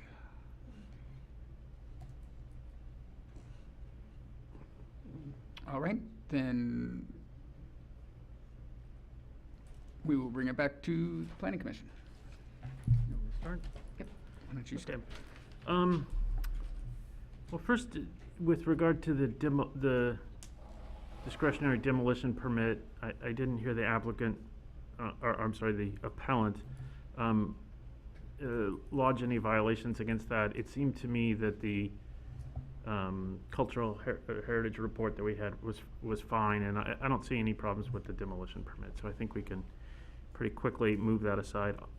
Also, as an attorney, I love the procedural aspects just as much as another attorney, but the fact that there were issues with the application that were changed, I think that's part of the process. And I did have a little unction that the application wasn't signed, but then we found out that that was a draft and the actual one was signed, so I'm good with that. Also, the ADU, we could talk about the total amount of square footage, including the ADU, but per state law, we're not allowed to look at that. So I think what we need to do is, for purposes of design review, just pretend the ADU doesn't exist. And the state in its infinite wisdom has told us that's what we need to do. So I'm not gonna say anything about the ADU. With regard to the design of the house, I think there's a lot to like. The original house is very nice. I think there's a lot of good stuff on the addition. But I'm very troubled by the relationship of the project to its lot, and specifically the very narrowness of the lot. Because you've got an issue where you've got this sort of long and skinny lot, which makes the impacts of a tall project augmented onto the neighbors. And I think if you look at code section, get the right section reference here, 1760-041 F1, it says, and it says, by way of illustration, so as not to unreasonably interfere with the views and privacy, a project proposed on a narrow parcel may accommodate significantly less second floor area than would otherwise be allowed, or so as not to unreasonably interfere with the views and privacy of proposed project with significant second story floor area may need to be set back farther from lot lines. So that's really, to me, where my heartburn is. If this project were on a wider lot, I would have a lot less heartburn. So I'm going to defer to the architects about matching the style. I think it probably does. But even if it matches the style, as the appellant said, the height needs to meet the other issues. And so I have a lot of heartburn with the roof deck, which on this narrow lot just seems like a very big intrusion on the neighbor's privacy. And I'm concerned with the height, especially when I think some of the design elements tend to maximize the appearance of bulk and massing as opposed to minimize it. I mean, for one, we have a couple of two-story internal elements that, if they were just a little taller, would count as double the square footage under our code, but they've just shrunk them down to not. You know, and you could call that a trick, but it doesn't really matter if the intent was to evade or if they just thought that's a really cool style. The fact is, it's going to look bigger. And so I think that's really where we need to go. We need to say, does the appearance of bulk and massing and the domination over the neighbors, the interference in the privacy of the neighbors, because it's a really narrow lot, does that work? And for me, it doesn't. And so I would like to see the rooftop deck omitted. And I think the amount of massing needs to come down. If you and again, I'm not an architect, so I'm not going to redesign it for you or give really good suggestions. But I think that second gable that we were talking about, it seems like that whole room could just come off, and the stairs could just go up to the master bedroom. And if you didn't have the rooftop deck, you know, you wouldn't be looking over the neighbors, and then it would just fit a lot better. So that's sort of where I'm leaning to. I'm very interested to hear other commissioners and their thoughts. Well, okay, I'm going to agree with you. I think it's a very well-designed project, and I think it does a really good job of stepping the mass in and back. So from a perspective view, it doesn't seem as big. And as far as the second story on the northern, western side, whatever you want to call it, the uphill side yard, the plate line is at 5.2, I think, and that's kind of like moving it in, the whole room in. So they've done a lot with that. And I have really mixed views about the roof deck. It tends towards the front of the property and it's centered on the property. And it's probably in line with the roofs of the buildings next door. And it's going to be a really great view. So No, I mean, I think it's a cool feature. but maybe we need It's to just get. on a really narrow lot. It is, yeah. But maybe we need to get to the roof deck through an outside staircase or something, and like you said, lop off that front volume or something. I don't know. It's not a happy situation. That the door coming out of the side of the dormer is a little disturbing. It's not natural, and so I don't know.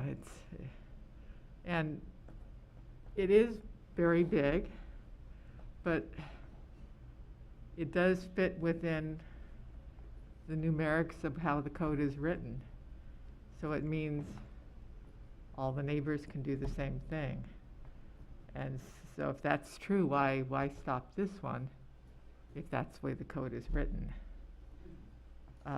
It is overpowering though. It's going to be the big house in the little neighborhood. So I'm still debating.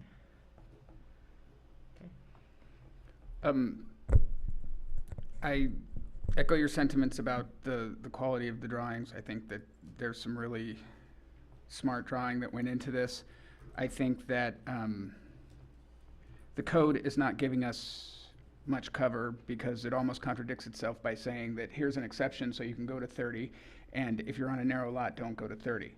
And so generally I try to let the code guide these decisions, and the code is not really helpful in this instance. I worry about the look of a deck at that height and a door coming out of it. That to me starts to look and feel like a third story, which makes me wonder how you make a variance of that size when it has that final appearance. That's something I'm definitely struggling with. And I assume there's other ways to achieve it without coming out of the top of the house, the way that it's drawn.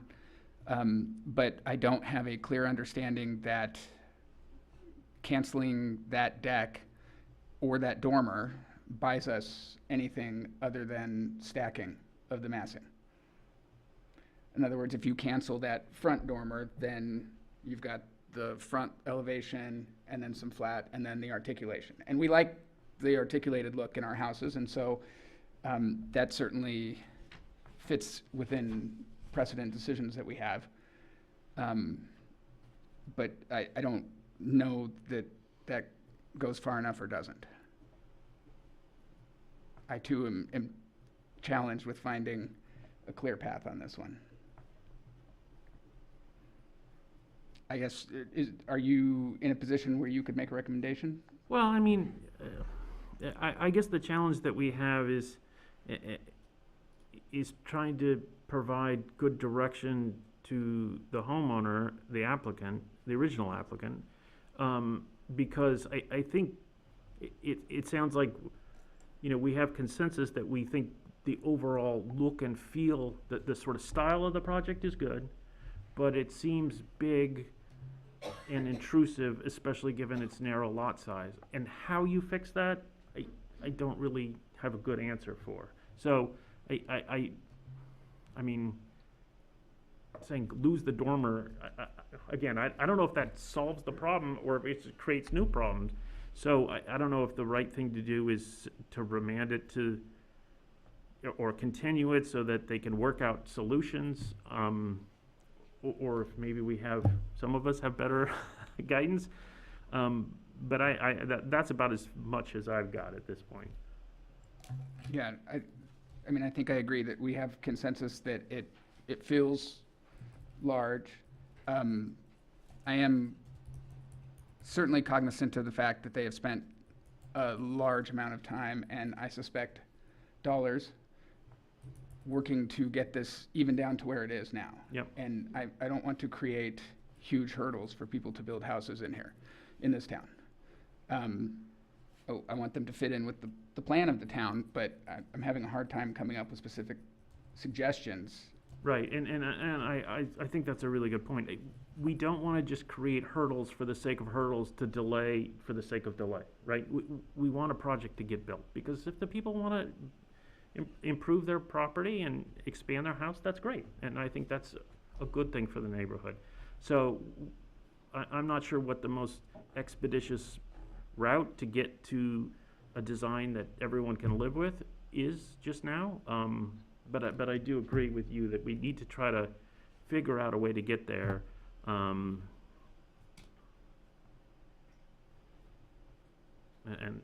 I'm sort of at a loss of where we go on that.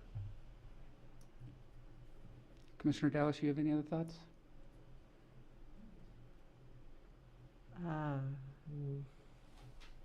No, I think I expressed them all. I have a procedural question for you, Mr. City Attorney. If we continue this to a date certain, will the other commissioners be able to participate in the hearing, not having been at this one? Yes, they can participate. I'll note that SB 330 does apply to this project, so we have a 5 hearing rule. But yes, it may be continued. And those hearings are at this body, or does that include Both. the staff, or? Public hearings, so just this body, and then if there's a subsequent appeal. And we try to leave 2 for city council, so we would have 2 subsequent. Yes. Well, I mean, I wouldn't want to just postpone this into another hearing, you know, and then have other commissioners weigh in without giving any direction to the applicant, because I'd hope they could use that time to say, hey, look, we heard your concerns and this is what we came up with. And then maybe it would be helpful to have some of the other commissioners here as well. But I don't want to, especially if we effectively have three, just say, let's punt to the next meeting when the other commissioners are gonna be here, because I think that's a waste of a meeting. Absolutely agree, and wasn't suggesting that, just wanted to make sure that I understood the process on that. And they could participate so long as they watched this meeting. Yep, they watched the video, that's why we have to talk to them, Mike. So, I mean, it doesn't sound like we're prepared to say yes or no to this project. So what kind of feedback would you recommend for the applicant? I have some suggestions. Fantastic. I would like them, if they feel so inclined, to explore reshaping the ADU away from the slope and pushing it away from the northwest property line, the uphill property line, to articulate that long wall on the uphill property line side. So you don't have as big of a length. Also,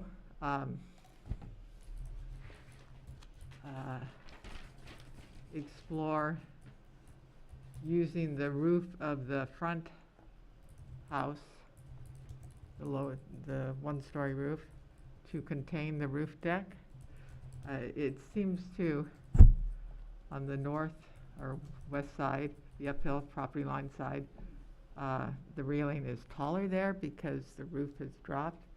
But if you just raise the roof so it's all consistent all the way around, it would feel more naturally enclosed, I think, and not really change the square footage of that deck that much.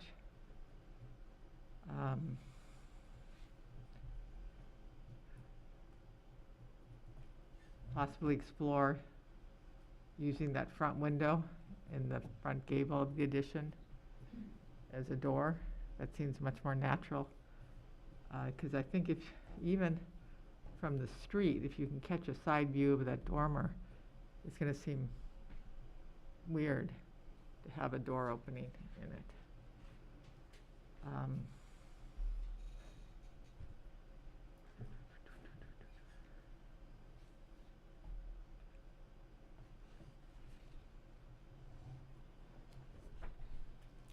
I think that's it. I really like the project. I'd hopefully go forward.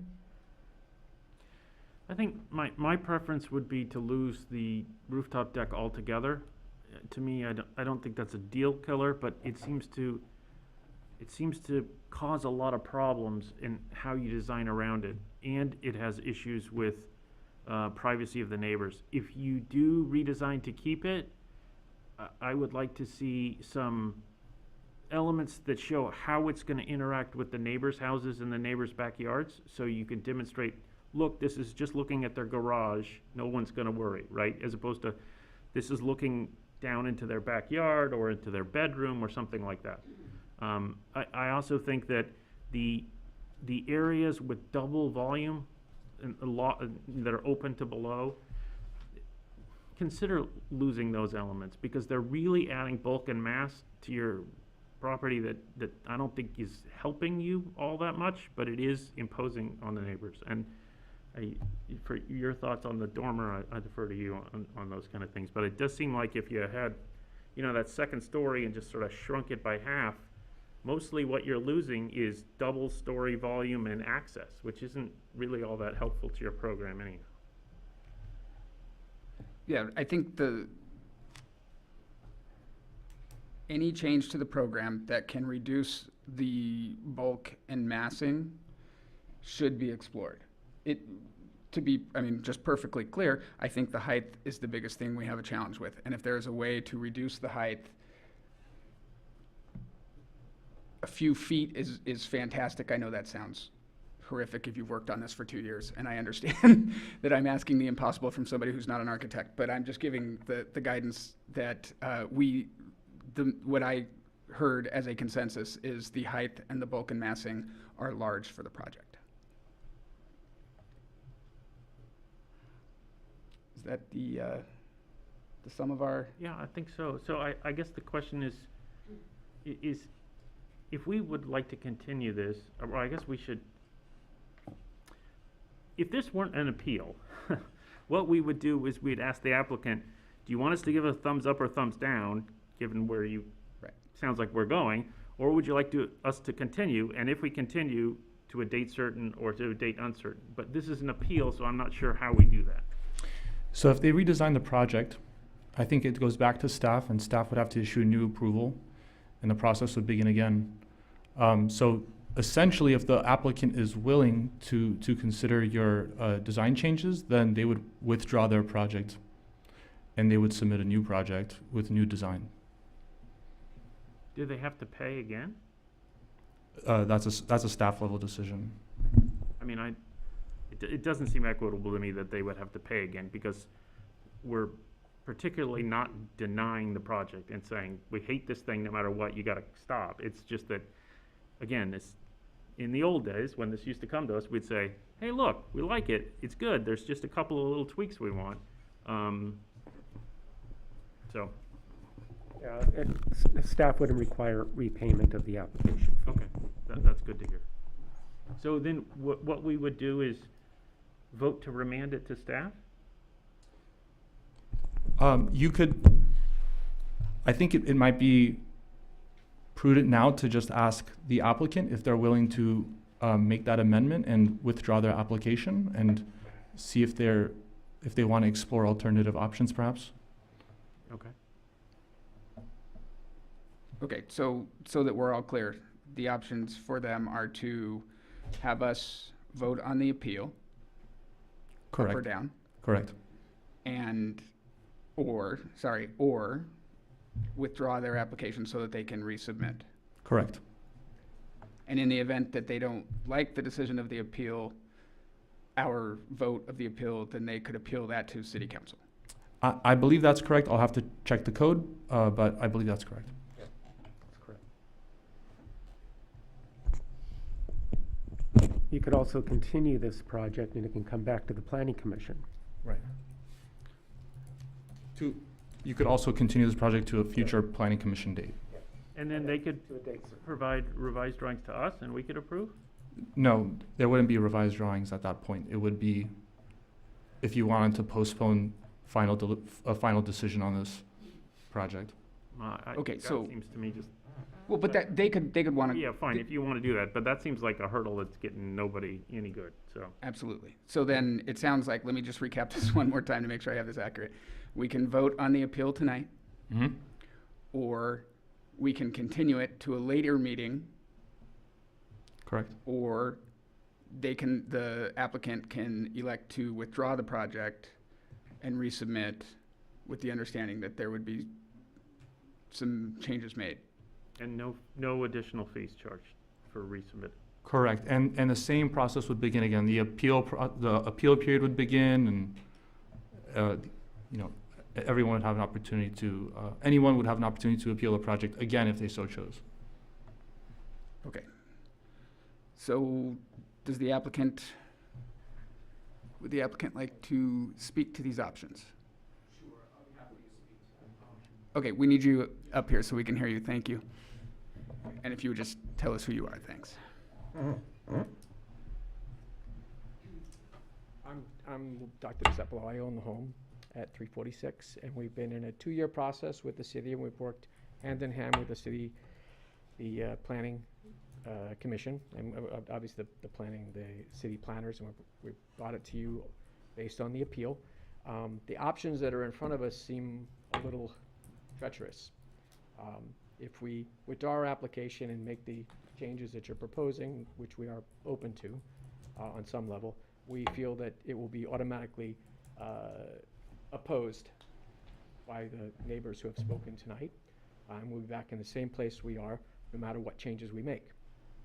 I don't feel that they are acting in good faith on some level. And on other levels, they have adequate concerns, which were heard tonight.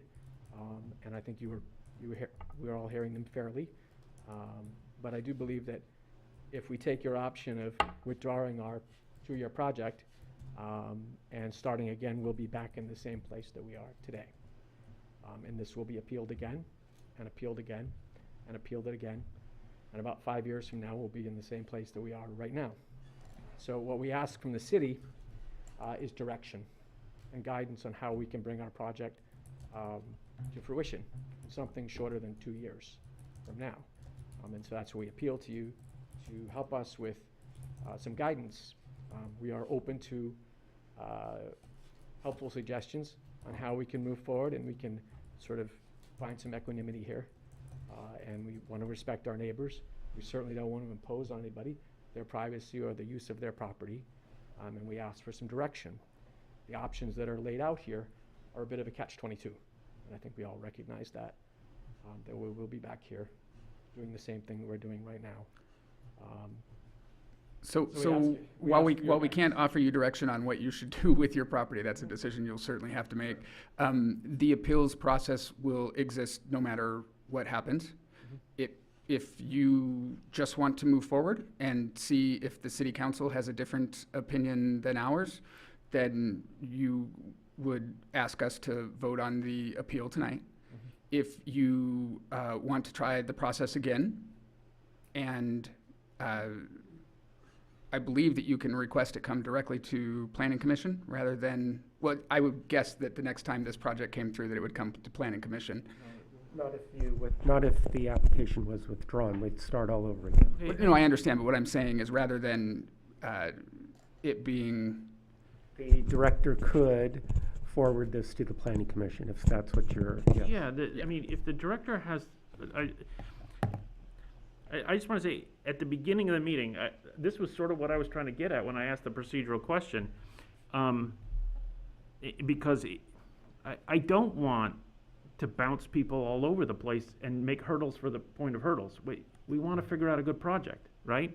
So it seems to me that if the director could elect to come to the planning commission, can we, and the applicant would prefer that, can we just do that? Yeah. And then you could revise, come right back to us. I don't think it would take 2 years. You guys did all sorts of stuff to get here, but now you're talking about lesser modifications, right? You can come back in some time, and then you won't be bounced up and down from staff to us. And to clarify procedurally, at that point, an appeal can be taken of the planning commission's decision as opposed to the director's decision. If someone was unhappy with an approval of the project or denial. But they could do that from a decision we make tonight just as well, right? That's Correct. That's always out there. right. So I think the point you were making is that if they appealed the planning commission decision, which we could ensure that you saw the planning commission on your resubmittal, then it would go to the city council either way. Either we recommend it for approval and it doesn't get appealed, or we recommend it for approval and it gets appealed to the city council, which would be the ultimate decision-making body. So it would skip another layer, if that is to your liking. Or we can continue it to the next meeting, and you can talk about this with yourself or whoever helps make these decisions for you, and you can give us your decision then. That is an option as well, if we continue it to a date But certain. I don't understand why we can't continue this meeting to a date certain for the applicant to make the revisions that we've requested and then vote on it. Because before you today is an appeal of a approved project. So the approved project would have to be withdrawn and resubmitted. And at that point, it can be, well, if the director so chooses, can go straight to the planning commission for review. But when people submit projects to us that come to us, right, that's a complete application. And then it gets modified with the consent of the applicant, and then we approve it. So why couldn't they voluntarily modify their project? We continue, they voluntarily modify their project, and then we deny the appeal. Essentially, I think essentially it'd be the same thing. You're continuing this project to a new date, and instead of the procedure that you were talking about, instead it would be routed through the director and then back to the planning commission, but it would appear on that same date. But it would, okay. So if that were to happen, the applicant would withdraw their application tonight. And then it would come to us at some date in the future. Okay. Correct. Well, that's, But if the applicant is willing to commit to a date and the planning commission is willing to continue to a date certain, it could be on a date certain as well. but we couldn't We continue. can't make a decision on it, because what's before us is the appeal, is what you're saying. Oh, I'm sorry, yes. Yeah, we'd have to It renotice. w- this. it wouldn't, correct, Yeah. correct. So there's no way to get to, from an appeal to an approved plan with any modifications, because all we're hearing is the appeal, is what you're saying.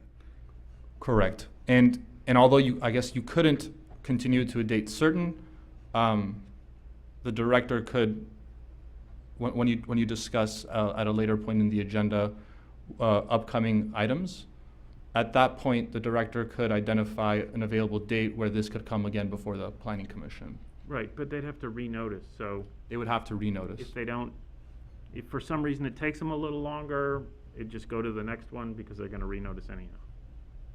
Okay. Correct. So what do I need to do procedurally tonight? So I guess, let me restate the, the different options here so that we're all on the same page. So number one is ask us to vote the appeal up or down. Number two is ask us to continue this to a date certain so that you have time to think about the decisions before you and come back and ask us, tell us then what you would like to do. Choice three is to withdraw the submission, which then, I guess, obviates the appeal. And then you could resubmit, asking to immediately be seen before the planning commission the next time it comes through. And then when you've made changes, if you elect to make changes and put it before us, before the planning commission at that time, then it would come directly here. If somebody appealed our decision, it would go directly to city council for the appeal. So you would be skipping a layer after working with us. But just to be clear, if you withdraw your application tonight, you don't have to decide tonight, I don't think, whether you want to come back to us or just deal with staff. Because if you think it's better to just deal with staff, you could decide that at that point.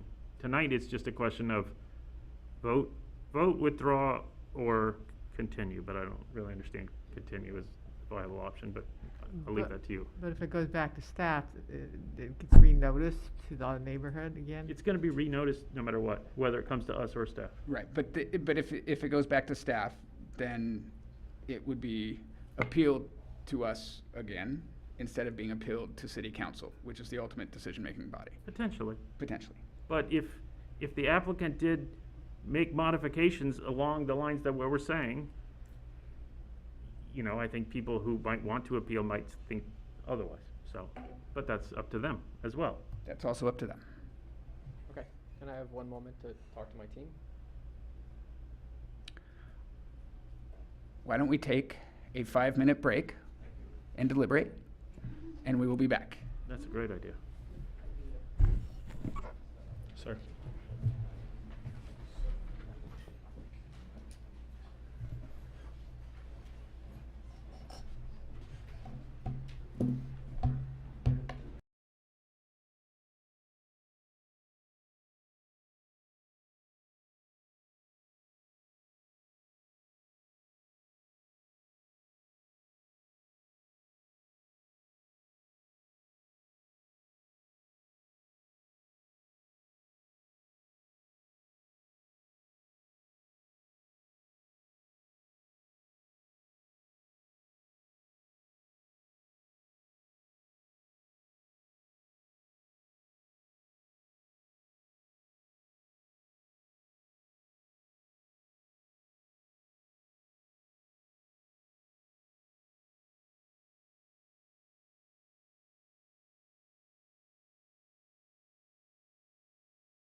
Don't need me.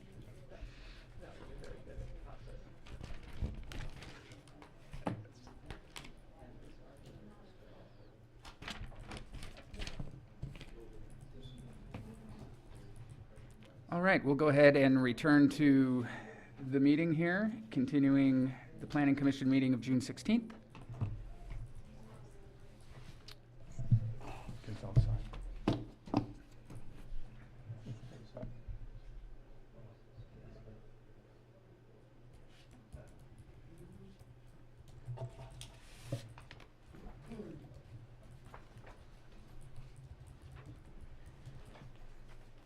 Hello, welcome back. We're back in session. We are back in session, thank you. William DeCepolo, 346 Foothill. So we've had a chance to talk, and we've decided to withdraw the application.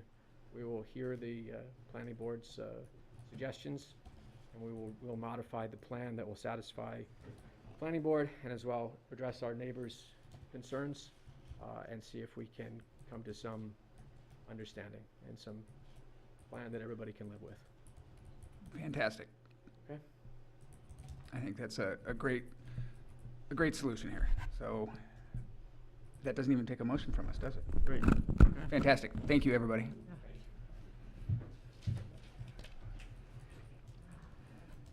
This isn't the complete agenda. I guess this is just, oh.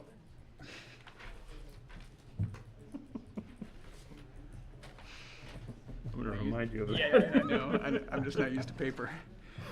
Planning Commission reports. Anything to report from the Planning Commission? I don't have anything. Nothing from me. All right. Planning and Community Preservation Department reports. Director Gonzalez. Yeah, so the next meeting, July 7th, is we are going to have the rotation of the chair. And we'll make that decision when the full commission reconvenes. And also, it's a continuation to the July 7th for the Meadows at Bailey Canyon project. So we'll continue with that effort. I also just wanted to point out that on July 21st, Alverno Heights Academy will be submitting, coming back with the master plan amendment that was continued from last year. We are renoticing this application, and they're also coming in with a conditional use permit application for adaptive reuse of the villa for private events, as was suggested by the Planning Commission at that time. That concludes my report. All right. July 7th. No, Oh, it's oh, July Alverno? 21st. July 21st, yeah. All right. Hearing no more business, I will adjourn tonight's meeting to our regularly scheduled meeting of July 7th.